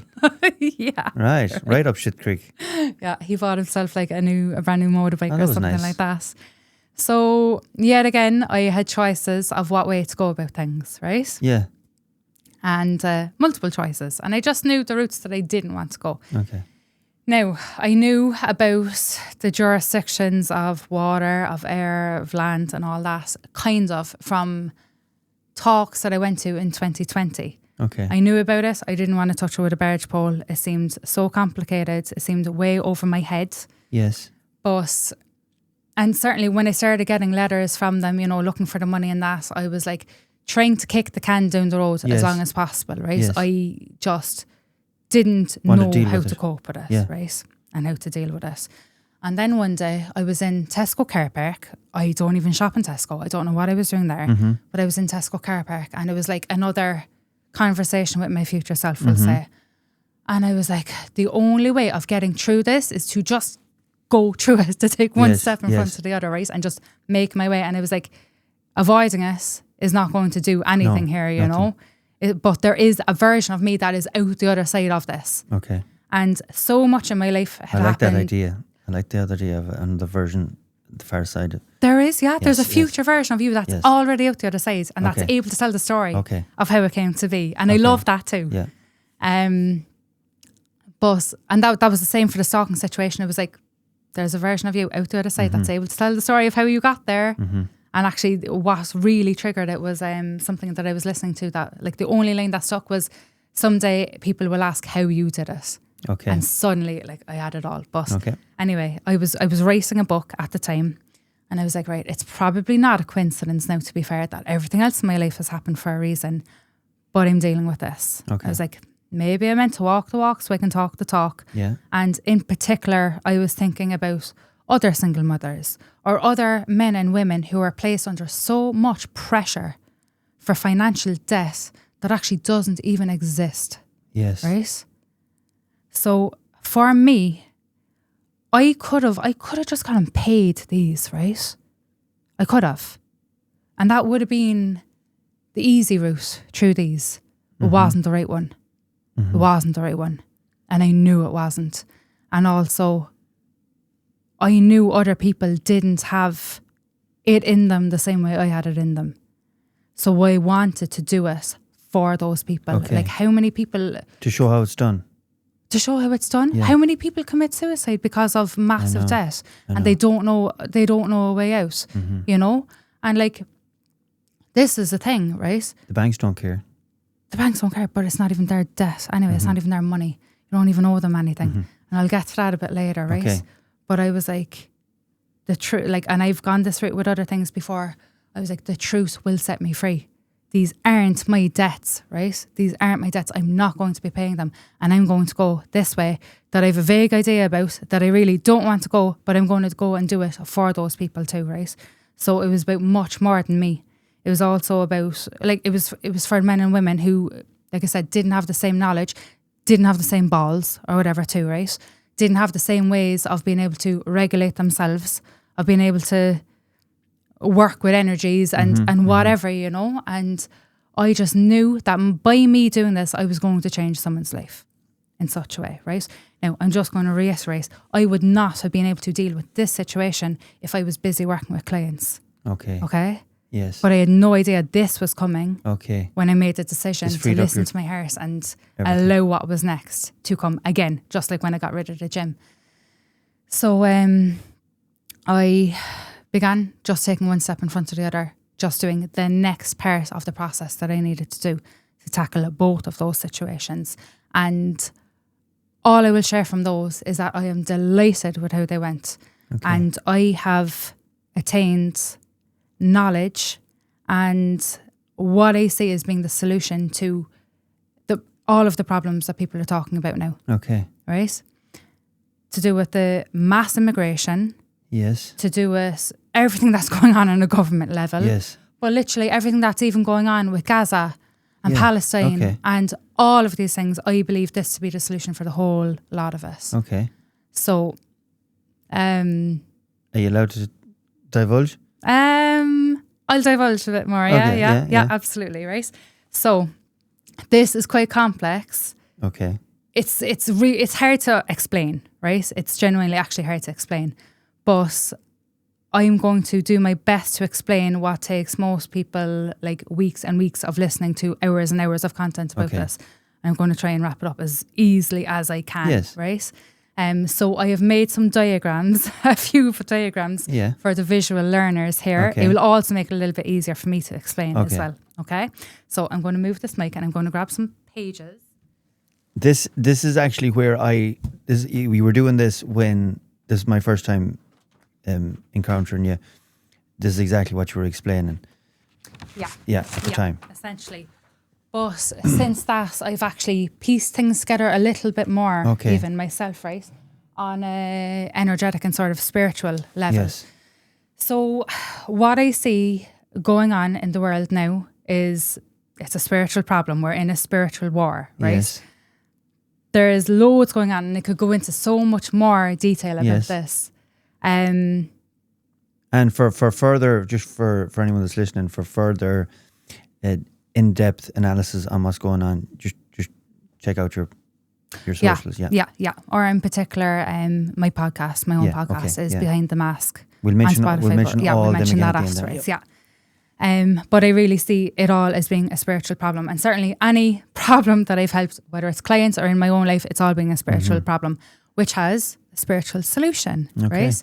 So, I'm going to explain something on a very fundamental level first. I'm actually going to draw us. So we are all energy, right? We all have an energy field around us as well. And this extends in front of us, behind us, to the sides of us, above us, and whatever, right?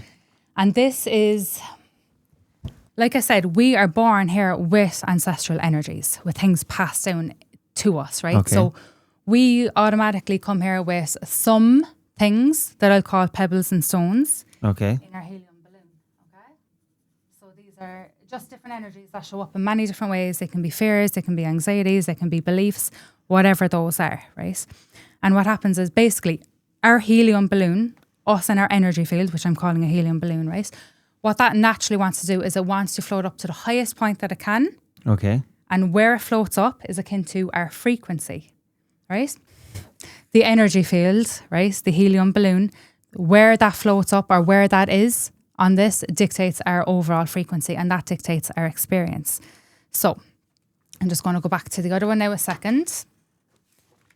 What happens at different stages in our lives, inevitably, this happens absolutely everybody, is we lose a part of our helium, okay? So like I said, when we're born here predominantly full of helium. Okay. Just with some pebbles and stones that come from our mothers mostly, but also our fathers. Yeah, the father's line is important too, but the maternal line is most important. Okay. But we go through something that causes us to lose a little part of who we are. Okay. Okay, or it can be a big part. And why do we say helium? Oh, helium, because helium just floats off. Okay. It's just my analogy, right? Okay, it's a helium balloon. It's an analogy, we're not actually made of helium. No. And there's pebbles and stones in that can make it, that can weigh it down a bit, is what I'm saying. All right, okay. So what happens is we can lose some helium, but because there cannot be nothing that exists in our energy field, something else comes in. Of course. And takes fills the vacuum. That, right? But these things that move in are what I'm going to refer to as entities. Oh. Okay? Yes. I don't like entities. They are something that does not have a life force of its own and depends on the life force of a host, right? It depends on the light of that, on the power. They don't have their own power supply. And then what happens is that moves in, that acts as anything, right? That can be what results in an illness. That can be what drives on an addiction or any sort of destructive behavior or anything that's keeping that person then on a much lower. Would you say thinking. mental? Could it cause a mental illness? 100%. Yes, absolutely, right? And typically, people don't know this has gone on, right? Okay. But like I said, it happens quite a few times. So there's more things then that come in. Okay. And this person's energy field becomes filled with some more entities, things that aren't authentically part of them, but they're also losing a part of themselves. Yes. Right? So, and this is a big part of what I do with my work.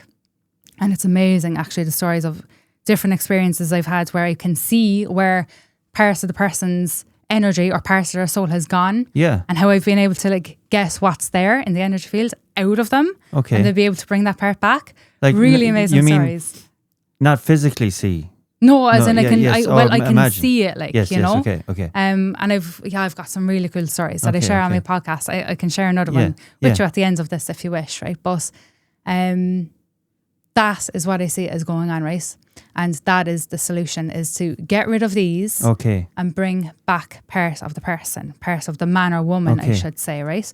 And these can even be by way of beliefs, such as men being told what men should be is a big one, right? Because that's keeping them disempowered. There's loads. Or the belief that like we need governments, that this system is something that we're all meant to be part of. And well, it's a system, and it's starting to become a broken system, in my opinion. Yeah. I think it's always been broken. Or I think it's been broken for a long time. We're just really seeing that now. Right, okay. I think there's just light being shone on it. And that's good. So that's too, a good thing. Yeah. That's a good thing. I think there's a lot of change ahead, and I certainly think there is potential for great change, for really good change, right? I hope so. But I just want to introduce this concept of a helium balloon of us and our energy field, and how other things can come in and become attached. So it's a spiritual healing. Yeah. Essentially. Yeah. But we can even look at this as being like Ireland, right? Yes. Ireland has a soul. Absolutely. Has a soul, absolutely. I'd like to think she still has a soul. I do too. Yeah. I do too. But how many entities are we seeing coming in, right? Mm-hmm. You don't want me to go down that route. No, we'll go down this route. I've gone down that route a few times over the last couple of days. We'll go here, right? My father is a foreigner. Yes. Right? Yes. I'm not going to say any foreigner that comes in is bad. Yeah, I've just after doing a video literally about it. I saw a reel that you shared about it, right? But an entity is something that doesn't have its own life force and that feeds off the life force of the host and depletes us. Okay. So that's how you tell the difference. Okay. Whether something's a problem or not. Is it coming in? Is it making this better? I see the comparison. That's exactly what I was trying to explain. Yeah. Is it leeching off it? Yes. Is it lowering it? Is it destructive? Yeah. Right? If you're taking more than you're given to something, then you're leeching. Yeah. Mm-hmm. And that's exactly what these do. Okay. It's exactly what they do. They're draining that person of their life, of their essence. Yes, and right? the same with the country. Same with the country. Right. Right. I like how this is explained. Yeah. So we will move on to my next chart. Thank you so much for holding that up for me. So let's ignore this part now first, right? So let's look just here. So this is my lovely drawing of an entity that is over the earth, right? Okay. And what this entity is doing is it's dropping all these bombs, all this harm on the planet. Negative bombs? No, literal bombs. Oh, literal bombs. Literal bombs, everything, right? We call him Donald Trump. Call him whatever you want. No. Call him whatever you want. No. It's a negative force that is causing destruction, right? These red lines are all these pellets, whatever, these shots of harm. Yes. Right? And what happens is that is attached to a power supply. Okay. It's not a literal living thing of its own that has its own life force. Okay. It is a dead entity in the sense that it does not have life force. It depends on the life force that is fed to it. Yeah, okay. Right? Such as money. Yes. Fear, illusion, and compliance. Mm-hmm. That's how you feed it. That's how you give that power. So what is the solution to stopping the harm? Is to cut off the power, right? Okay. To pull out the plug, essentially. Give me all your money. how would you pull out the plug? You literally just stop how you're feeding it power, right? Okay. Now, For that to work, it would take everyone to be in the same frequency. If that makes sense. Ideally, Yes, in an ideally. ideal world, right? Yeah, okay. But we are far more powerful than we realize. Mm-hmm. And I certainly, in my own life, I've gone through experiences where I've seen that undeniably so in front of my eyes, right? Okay. And this is a lot to do with the work that I do with people as well, is connecting them to the parts of themselves that really hold that power. And I suppose kind of purifying their intentions, first of all, too, because power in the wrong hands is extremely dangerous, Yes, as we're seeing, right? absolutely. And it will corrupt anything that's already bad within that person's energy field. Yes. Right? It will make that more powerful. So this is why this is so spiritual as well. Like and this is why I was explaining as well the importance of the ways I've been tested too, and what my intentions are. And like, am I going to be self-serving? Am I going to take maybe the harder route, but that ultimately like brings better to it's others? Very honourable. Thank you. Yeah. And that also creates the sort of future that I want, not only for myself to grow or to live in, but for my daughter to grow up in. Okay. Right? And I see it as my moral obligation to not participate in anything that is causing harm to anyone. Yes. Okay? Yes. So I will go the hard route. I will go the hardest route possible if need be, right? Once I am not contributing to feeding this force. Right. And actually that I'm acting in ways that are weakening that. Okay. Okay? And taking the power away from that. And that's the thing.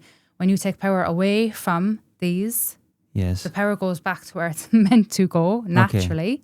And that, I believe, is when we're really going to see the flip around. So that message needs to fall on everyone's ears for that to work as such. Oh, yeah. Like, don't bother coming on and bitching about what the government is doing and what's going on in Palestine and all that, and sticking the Palestine flag in your bio and, beeping at the flags and whatever. Like, all that's well and good, but like, are you actually going to create change in the ways that you can? And the thing is, everybody, like, your energy is going change. somewhere. Yes. You know? So like, I'll get to the next part there now. Before I get to that, this might be a nice little intro, right?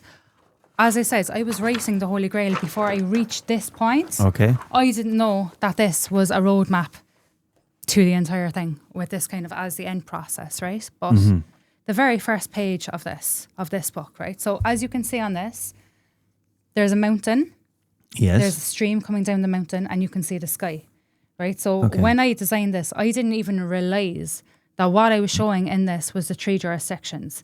So the jurisdiction of water, the jurisdiction of land, the jurisdiction of air, yes, right? Of course. And this will make a bit more relevance. Any particular is mountain, or is it a scene from any? No, okay. Just any mountain. It looks like Cropatrick. But I will say, right, I haven't said it fully, right, but my sister is such a huge part behind how this came to be. Okay. And even when she passed, she left me the money to even get these printed and get it out there into the world. She knew what I was working on.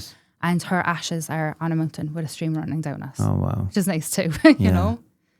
And certainly this symbol is, I'm going to explain this a little bit more deeply in a minute, but essentially the tree of life and how I see it, right? The roots are always as deep as the branches grow high. Okay. So to me, what that means is the deeper you can meet yourself beneath the surface, the higher capacity is there for you on the flip side. Okay. And the more your branches grow towards heaven, but heaven isn't a place up there. It's a state of being that we can achieve here. Right? Okay. But part of this whole process, part of the helium balloon and the pebbles and stones that are in that, is about getting beneath the surface and identifying what these pebbles and stones are, what the things are that's weighing down your helium balloon, doing what you need to do with that. And what happens then when you get those out of your helium balloon, it naturally floats up higher. Okay. Right? And where freedom is, if you were to look at it along a number line, which I have there, which I'll pull out again at the end, freedom is 700, right? Okay. The heart is 500. So I'll show you there again. The lower paradigms, most people are stuck in the lower paradigms of survival. Okay. That's all by design, right? They want to keep people in as low a frequency as possible. Yes. To make I've heard this getting before. up here much harder. Yes. Right? So You're going to go from survival into reason. The ego is the kind of top of that, right? Most people never get above the ego. And I certainly believe religion also, while it serves a purpose, while it will help anyone down here to raise up higher, it will stop you reaching above here. Okay. And there's loads I can say on that, right? Okay. There's loads I've said even in my own podcast about that too. But the heart is the bridge between the lower energy systems, which I have on this. Okay. Okay. The lower ones down there. And it's the bridge into the spiritual paradigm, really. And this is where we need to go. All right. For us to see a completely different world. Okay. In a positive way. I do understand this. Brilliant. Good. Yeah. I'm glad I'm explaining it some bit okay.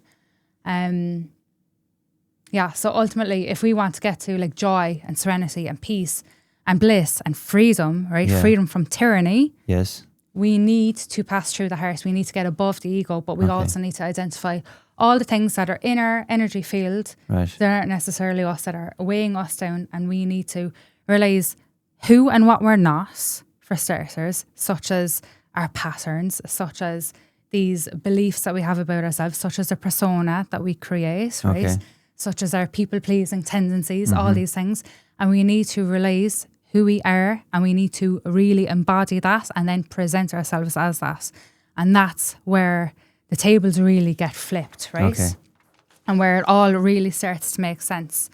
So before I draw what I'm going to draw, I'm going to read the very first page of this that I wrote before I even got into this, right? Right.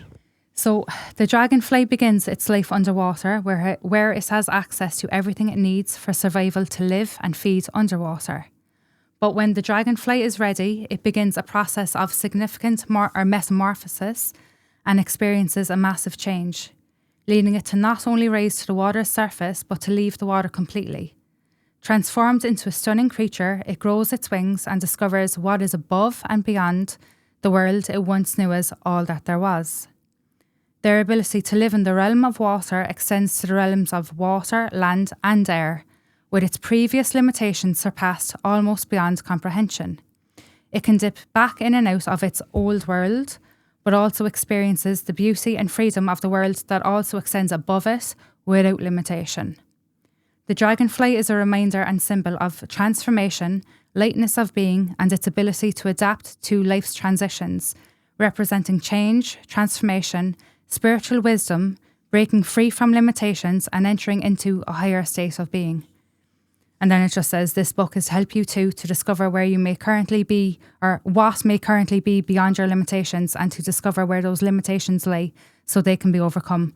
This book is to help you grow your wings and fly and to become who and what you were born here to be. And fantastic. It ends like, so a part of the process, right, is to become all of who you are. Okay. Right? So that's why this symbol is here. Right.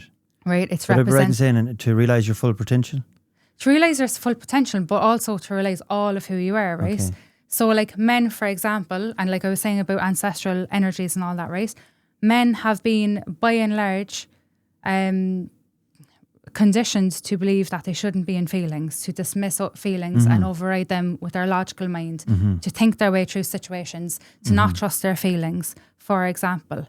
But those are the very things that they need to be able to go into in order to be able to identify and heal their pebbles and stones, right? Okay. In order to be able to heal also the wounded inner child that is still carrying that baggage with them and those limitations and beliefs and the conditioning as well, that like there's so much conditioning goes on, right? And so much passed down. So for someone to go inwards is naturally, that's a feminine attribute, right? It correlates with the right side of the brain. Most people are trained into left brain dominance. Okay. They're not even using both sides of their brain. Okay. Right? But also to be able to feel what's there and be able to nurture themselves where necessary as well, right? They're going to have to be able to move into their hearts in order to heal themselves, but also to be able to move into that higher paradigm and into those higher energies. Yeah. Right? So like even the chakra system, the lower three energy systems are all to do with survival. Yeah. The heart is quite literally the bridge from the lower ones, the lower ways of being, into the higher ones and higher states of being. And that's exactly where we need to go into. Okay. So like we ultimately need to... It can be scary in there though. It can be, but also very rewarding. Yeah, hugely rewarding. But like I said, it's like we're here to play a game. It's like Yeah. we're in a video game. Yeah. And fear is just one of those obstacles that you come up against in the game before you get to the next level. Yeah. And once you get past that fear, Yeah. once that avoidance or whatever, much like I had as well, loads of times, Yes. there's a rewards there on the other side. So you understand what I mean by some people get as far as the ego and they just don't want to break that barrier because they're afraid of getting hurt. Yeah. I do. I know exactly what that's like. Yeah. But I'm here to tell people fear is in. there as a sign that there's something next on the other side of that. There's always a reward on the other side of your fear. Yeah. And to just really identify as well where your fear is actually really coming from. You know, because a lot of the time it'll be reflective of something from the past, for example, that this just happens to remind us of, you know, or it's just our comfort zone and just having to step outside of that. But like, you can't grow inside your comfort zone. You have to step outside of that. Yeah. And then your comfort zone gets wider. It gets bigger. It literally expands, you know, and that's how we do. Yes. But literally this whole thing, like I said, it's a spiritual problem, a spiritual solution. Okay. We need to see what's holding us back. Fear is one of those things that's attached to our helium balloon that we need to identify and be like, right, I'm not going to let fear hold me back here. Let's get that out of our energy. And you can. Fear is a frequency. Yes. Like. Oh, absolutely. You can it's not just about like seeing the fear and moving through it anyway, though you can do that too, right? But there are things you can do where you actually like remove that fear. Yeah. And that's no longer there. And you put in courage or you put in a bit more of yourself back, you know? Yeah. It really is about bringing... And that's not without encouraging people to walk out onto a highway or you know, be logical about it. Yeah. You know, don't throw complete caution to the wind and don't put yourself in, you know, actual danger. Yes. But it's certainly something to like contemplate on, you know, and like I said, when it has come to these situations for me, with taking away my security, for example, and not knowing what was going to come at the end of that, like I stepped into that fear. I did it anyway. The whole fear of people dying. I stepped into that as fully as I could, at least as fully as anyone can face it, right? Okay. There was a massive reward on the other side of that.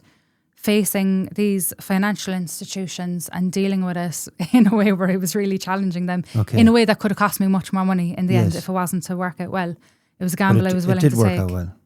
It has, yeah. And even now, like actually with my ESB, right? Like I live in a place with just my daughter. Our ESB bills have been about €120 on average every 2 months or whatever. My most recent bill was €1,017. What? Right? Crazy. I would not even pay that with your money, right? Yeah. Out of principle. Absolutely no way. Yeah. Because what am I doing? It's ridiculous. If I do, what am I enabling? Yeah. And that's the thing. Yes. It's not about whether I can pay it or not. It's not about whether I want to pay it or not. Yes. It's not about, like I said, whether You're just even... bridging that negativity. You're just enabling something. And also, like, I have a responsibility to act in ways and move in ways that are representative of the world that I want to create, that my daughter's going to grow up in. Okay, do I want her dealing with stuff like this in her future? What is that going to mean for her? What's it going to mean for other people who are like already barely scraping by? Yes. And then what, they can just up the bills whenever they want. That's another thing I just want to interject there. Like I've done a few videos over the last couple of days and people are like, what are you talking about? Ireland is the richest country in the world. We have 900, not the people I'm talking about, not talking to every day. People are struggling. They're at the pin of their collar. They're like ducks. They're all right on the top of the water. They look nice and calm, but underneath they're paddling furiously. Yeah, they are absolutely. And that's, like I said, all by design. Because when you have people focusing mostly on surviving, like there's a hierarchy of needs, right? Yeah. And your most basic needs need to be met before you can move to the needs above that. Of course. And this whole self-actualization and that is the very top of the triangle. So they're trying to keep people down as low as possible, you know? Absolutely. But like our energy is going somewhere, regardless whether we like it or not. We're either strengthening this control and tyranny by paying into it, whether it's our attention, whether it's our compliance, whether it's our money, right? Or we're actively going against that. And even like, this is even in small ways, such as like, for me, clothes shopping, right? I will buy off Vinted. I see money as a visual representation of energy. I will give energy to the likes of me and you than to these multi-million-dollar companies that already have enough of it that actually don't need more. Absolutely. And when you look at what even landfill is doing to the country as well, to the world, do you know, like those clothes stay on landfills for like 200, 300 years. They long outlive us. Like, we're destroying the planet.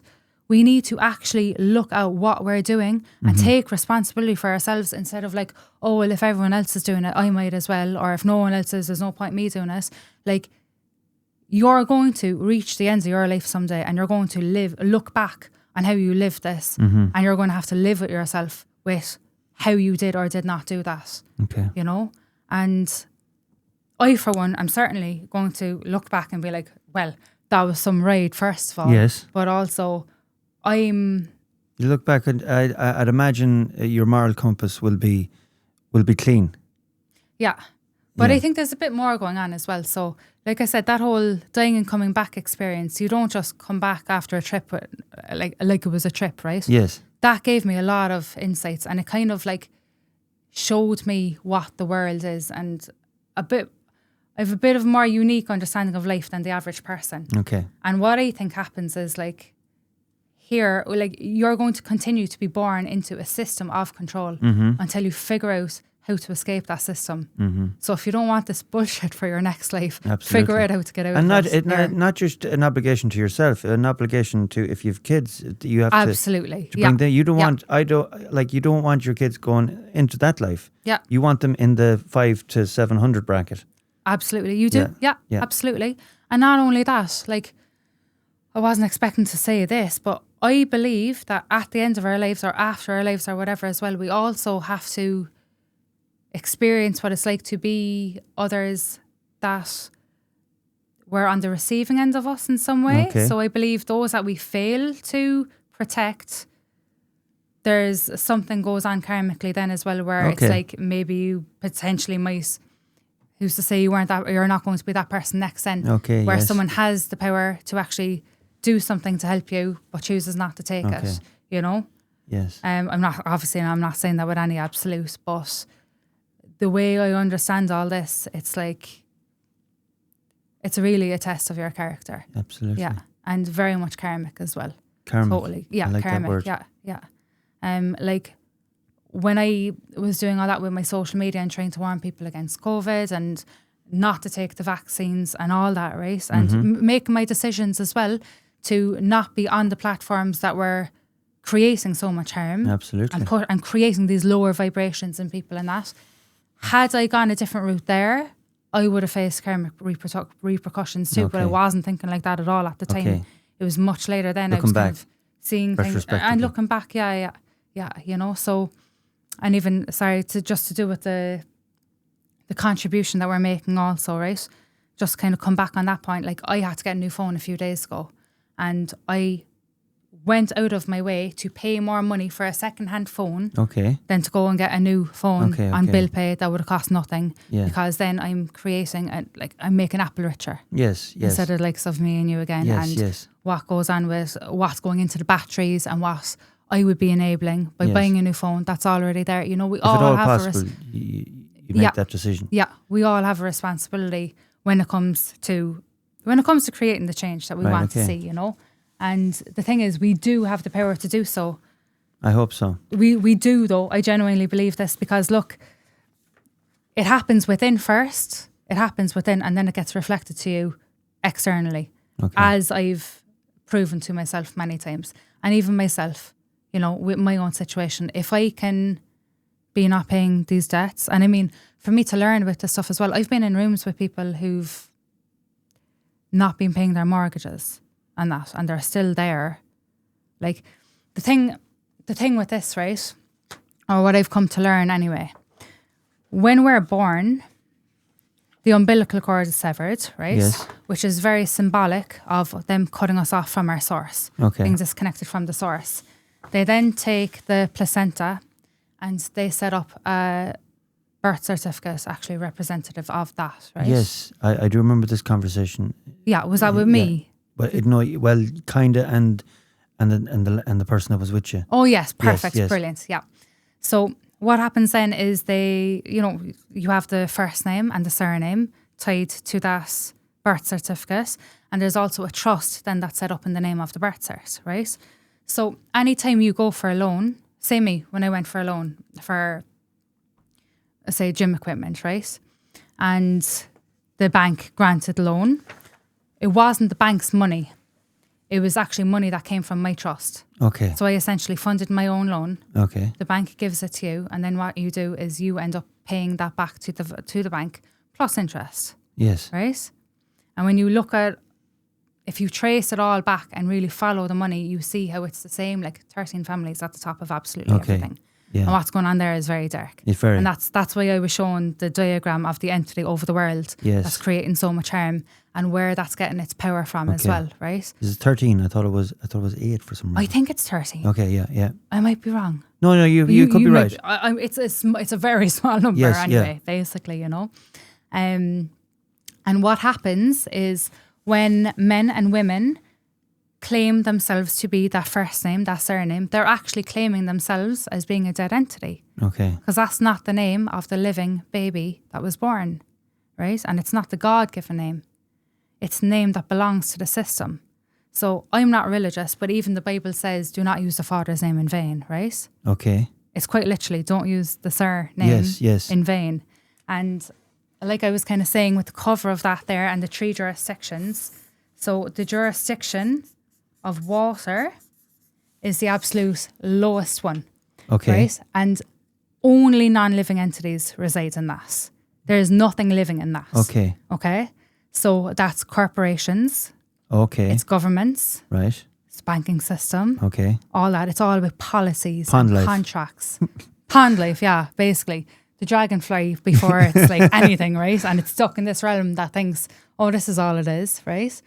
And when you accept yourself or assume yourself to be the first name, surname, or the all caps name, or the Mr., Mrs. title, or any of those things, you are claiming yourself to be a dead entity. Okay. Right?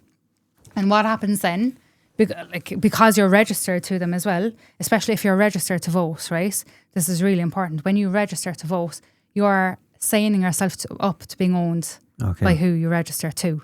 Okay. Right? So we're going to have corporations. One thing I learned that day was register comes from regality, royal.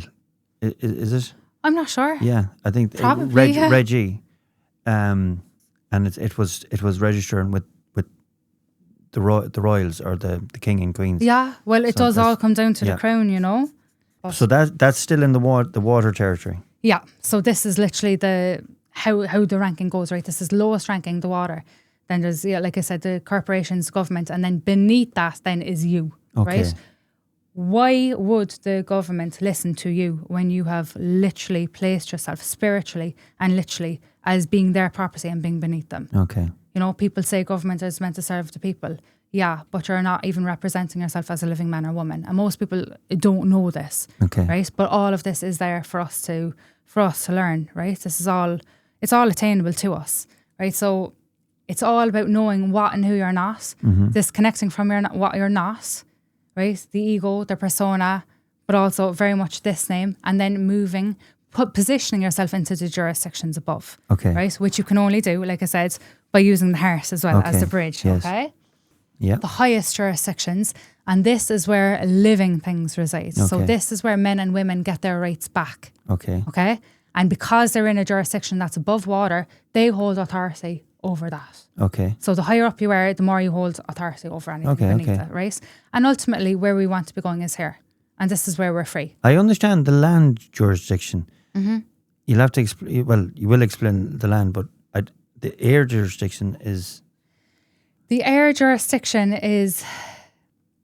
It's essentially to do with trust law. Okay. Right? So when you're in air, like you are the beneficiary of that which was created to serve you, right? The government. Created to serve you. That's what people keep forgetting. Governments and the royals are there to serve the people. They're here to serve living men and women. They're meant to be. Living men and women. Yeah. Not dead entities though. Okay. Okay. Right, And that's key. Okay.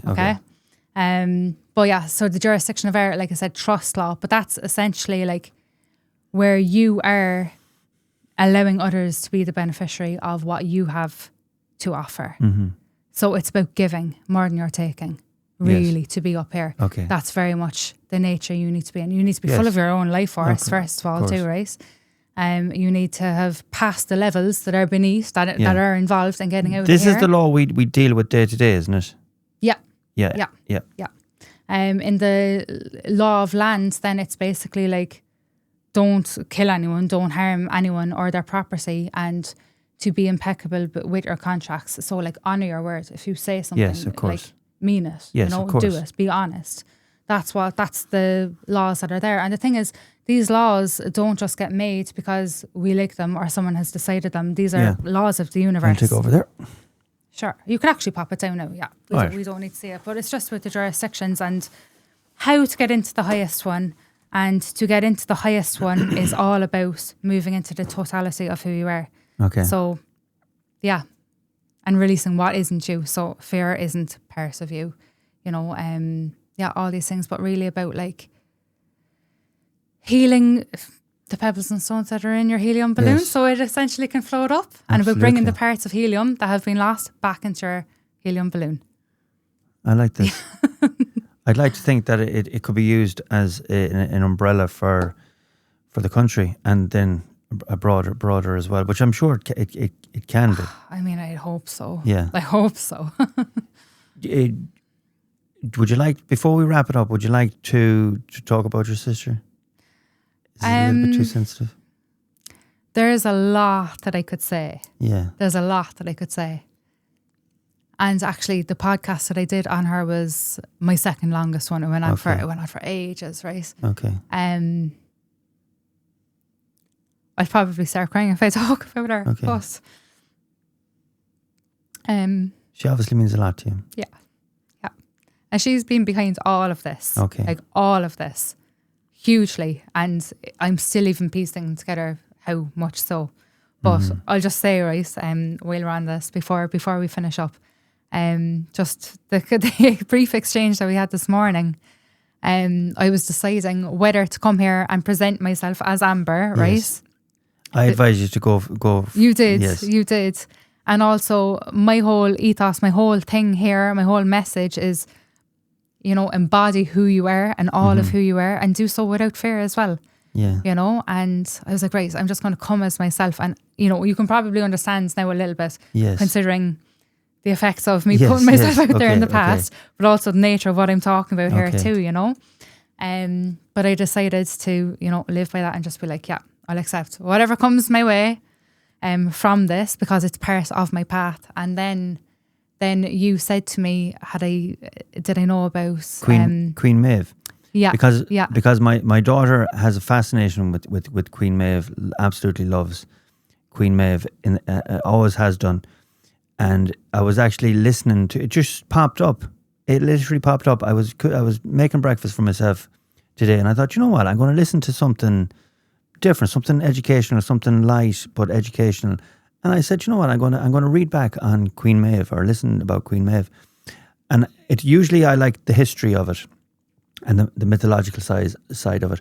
But I typed in history of Queen Maeve, and then this lady popped up, and she was on about sovereignty and a sovereign queen. Yeah. And throughout the world, not just in Ireland, Queen Maeve is known as a warring sovereign queen. And then I said, because you were all about sovereignty, and I just happened to, in our exchange of messages, I said, do you know much about Queen Maeve? And then you explained. Yeah. Yeah, I didn't know that. Yeah. But I love that, and it makes so much sense, because she was named after Queen Maeve. Yeah. And she has been just... Which, that is, again, goosebumps. Yeah. Because I didn't know that. Yeah, it was so lovely, like, to hear that now before coming up here, and to have you...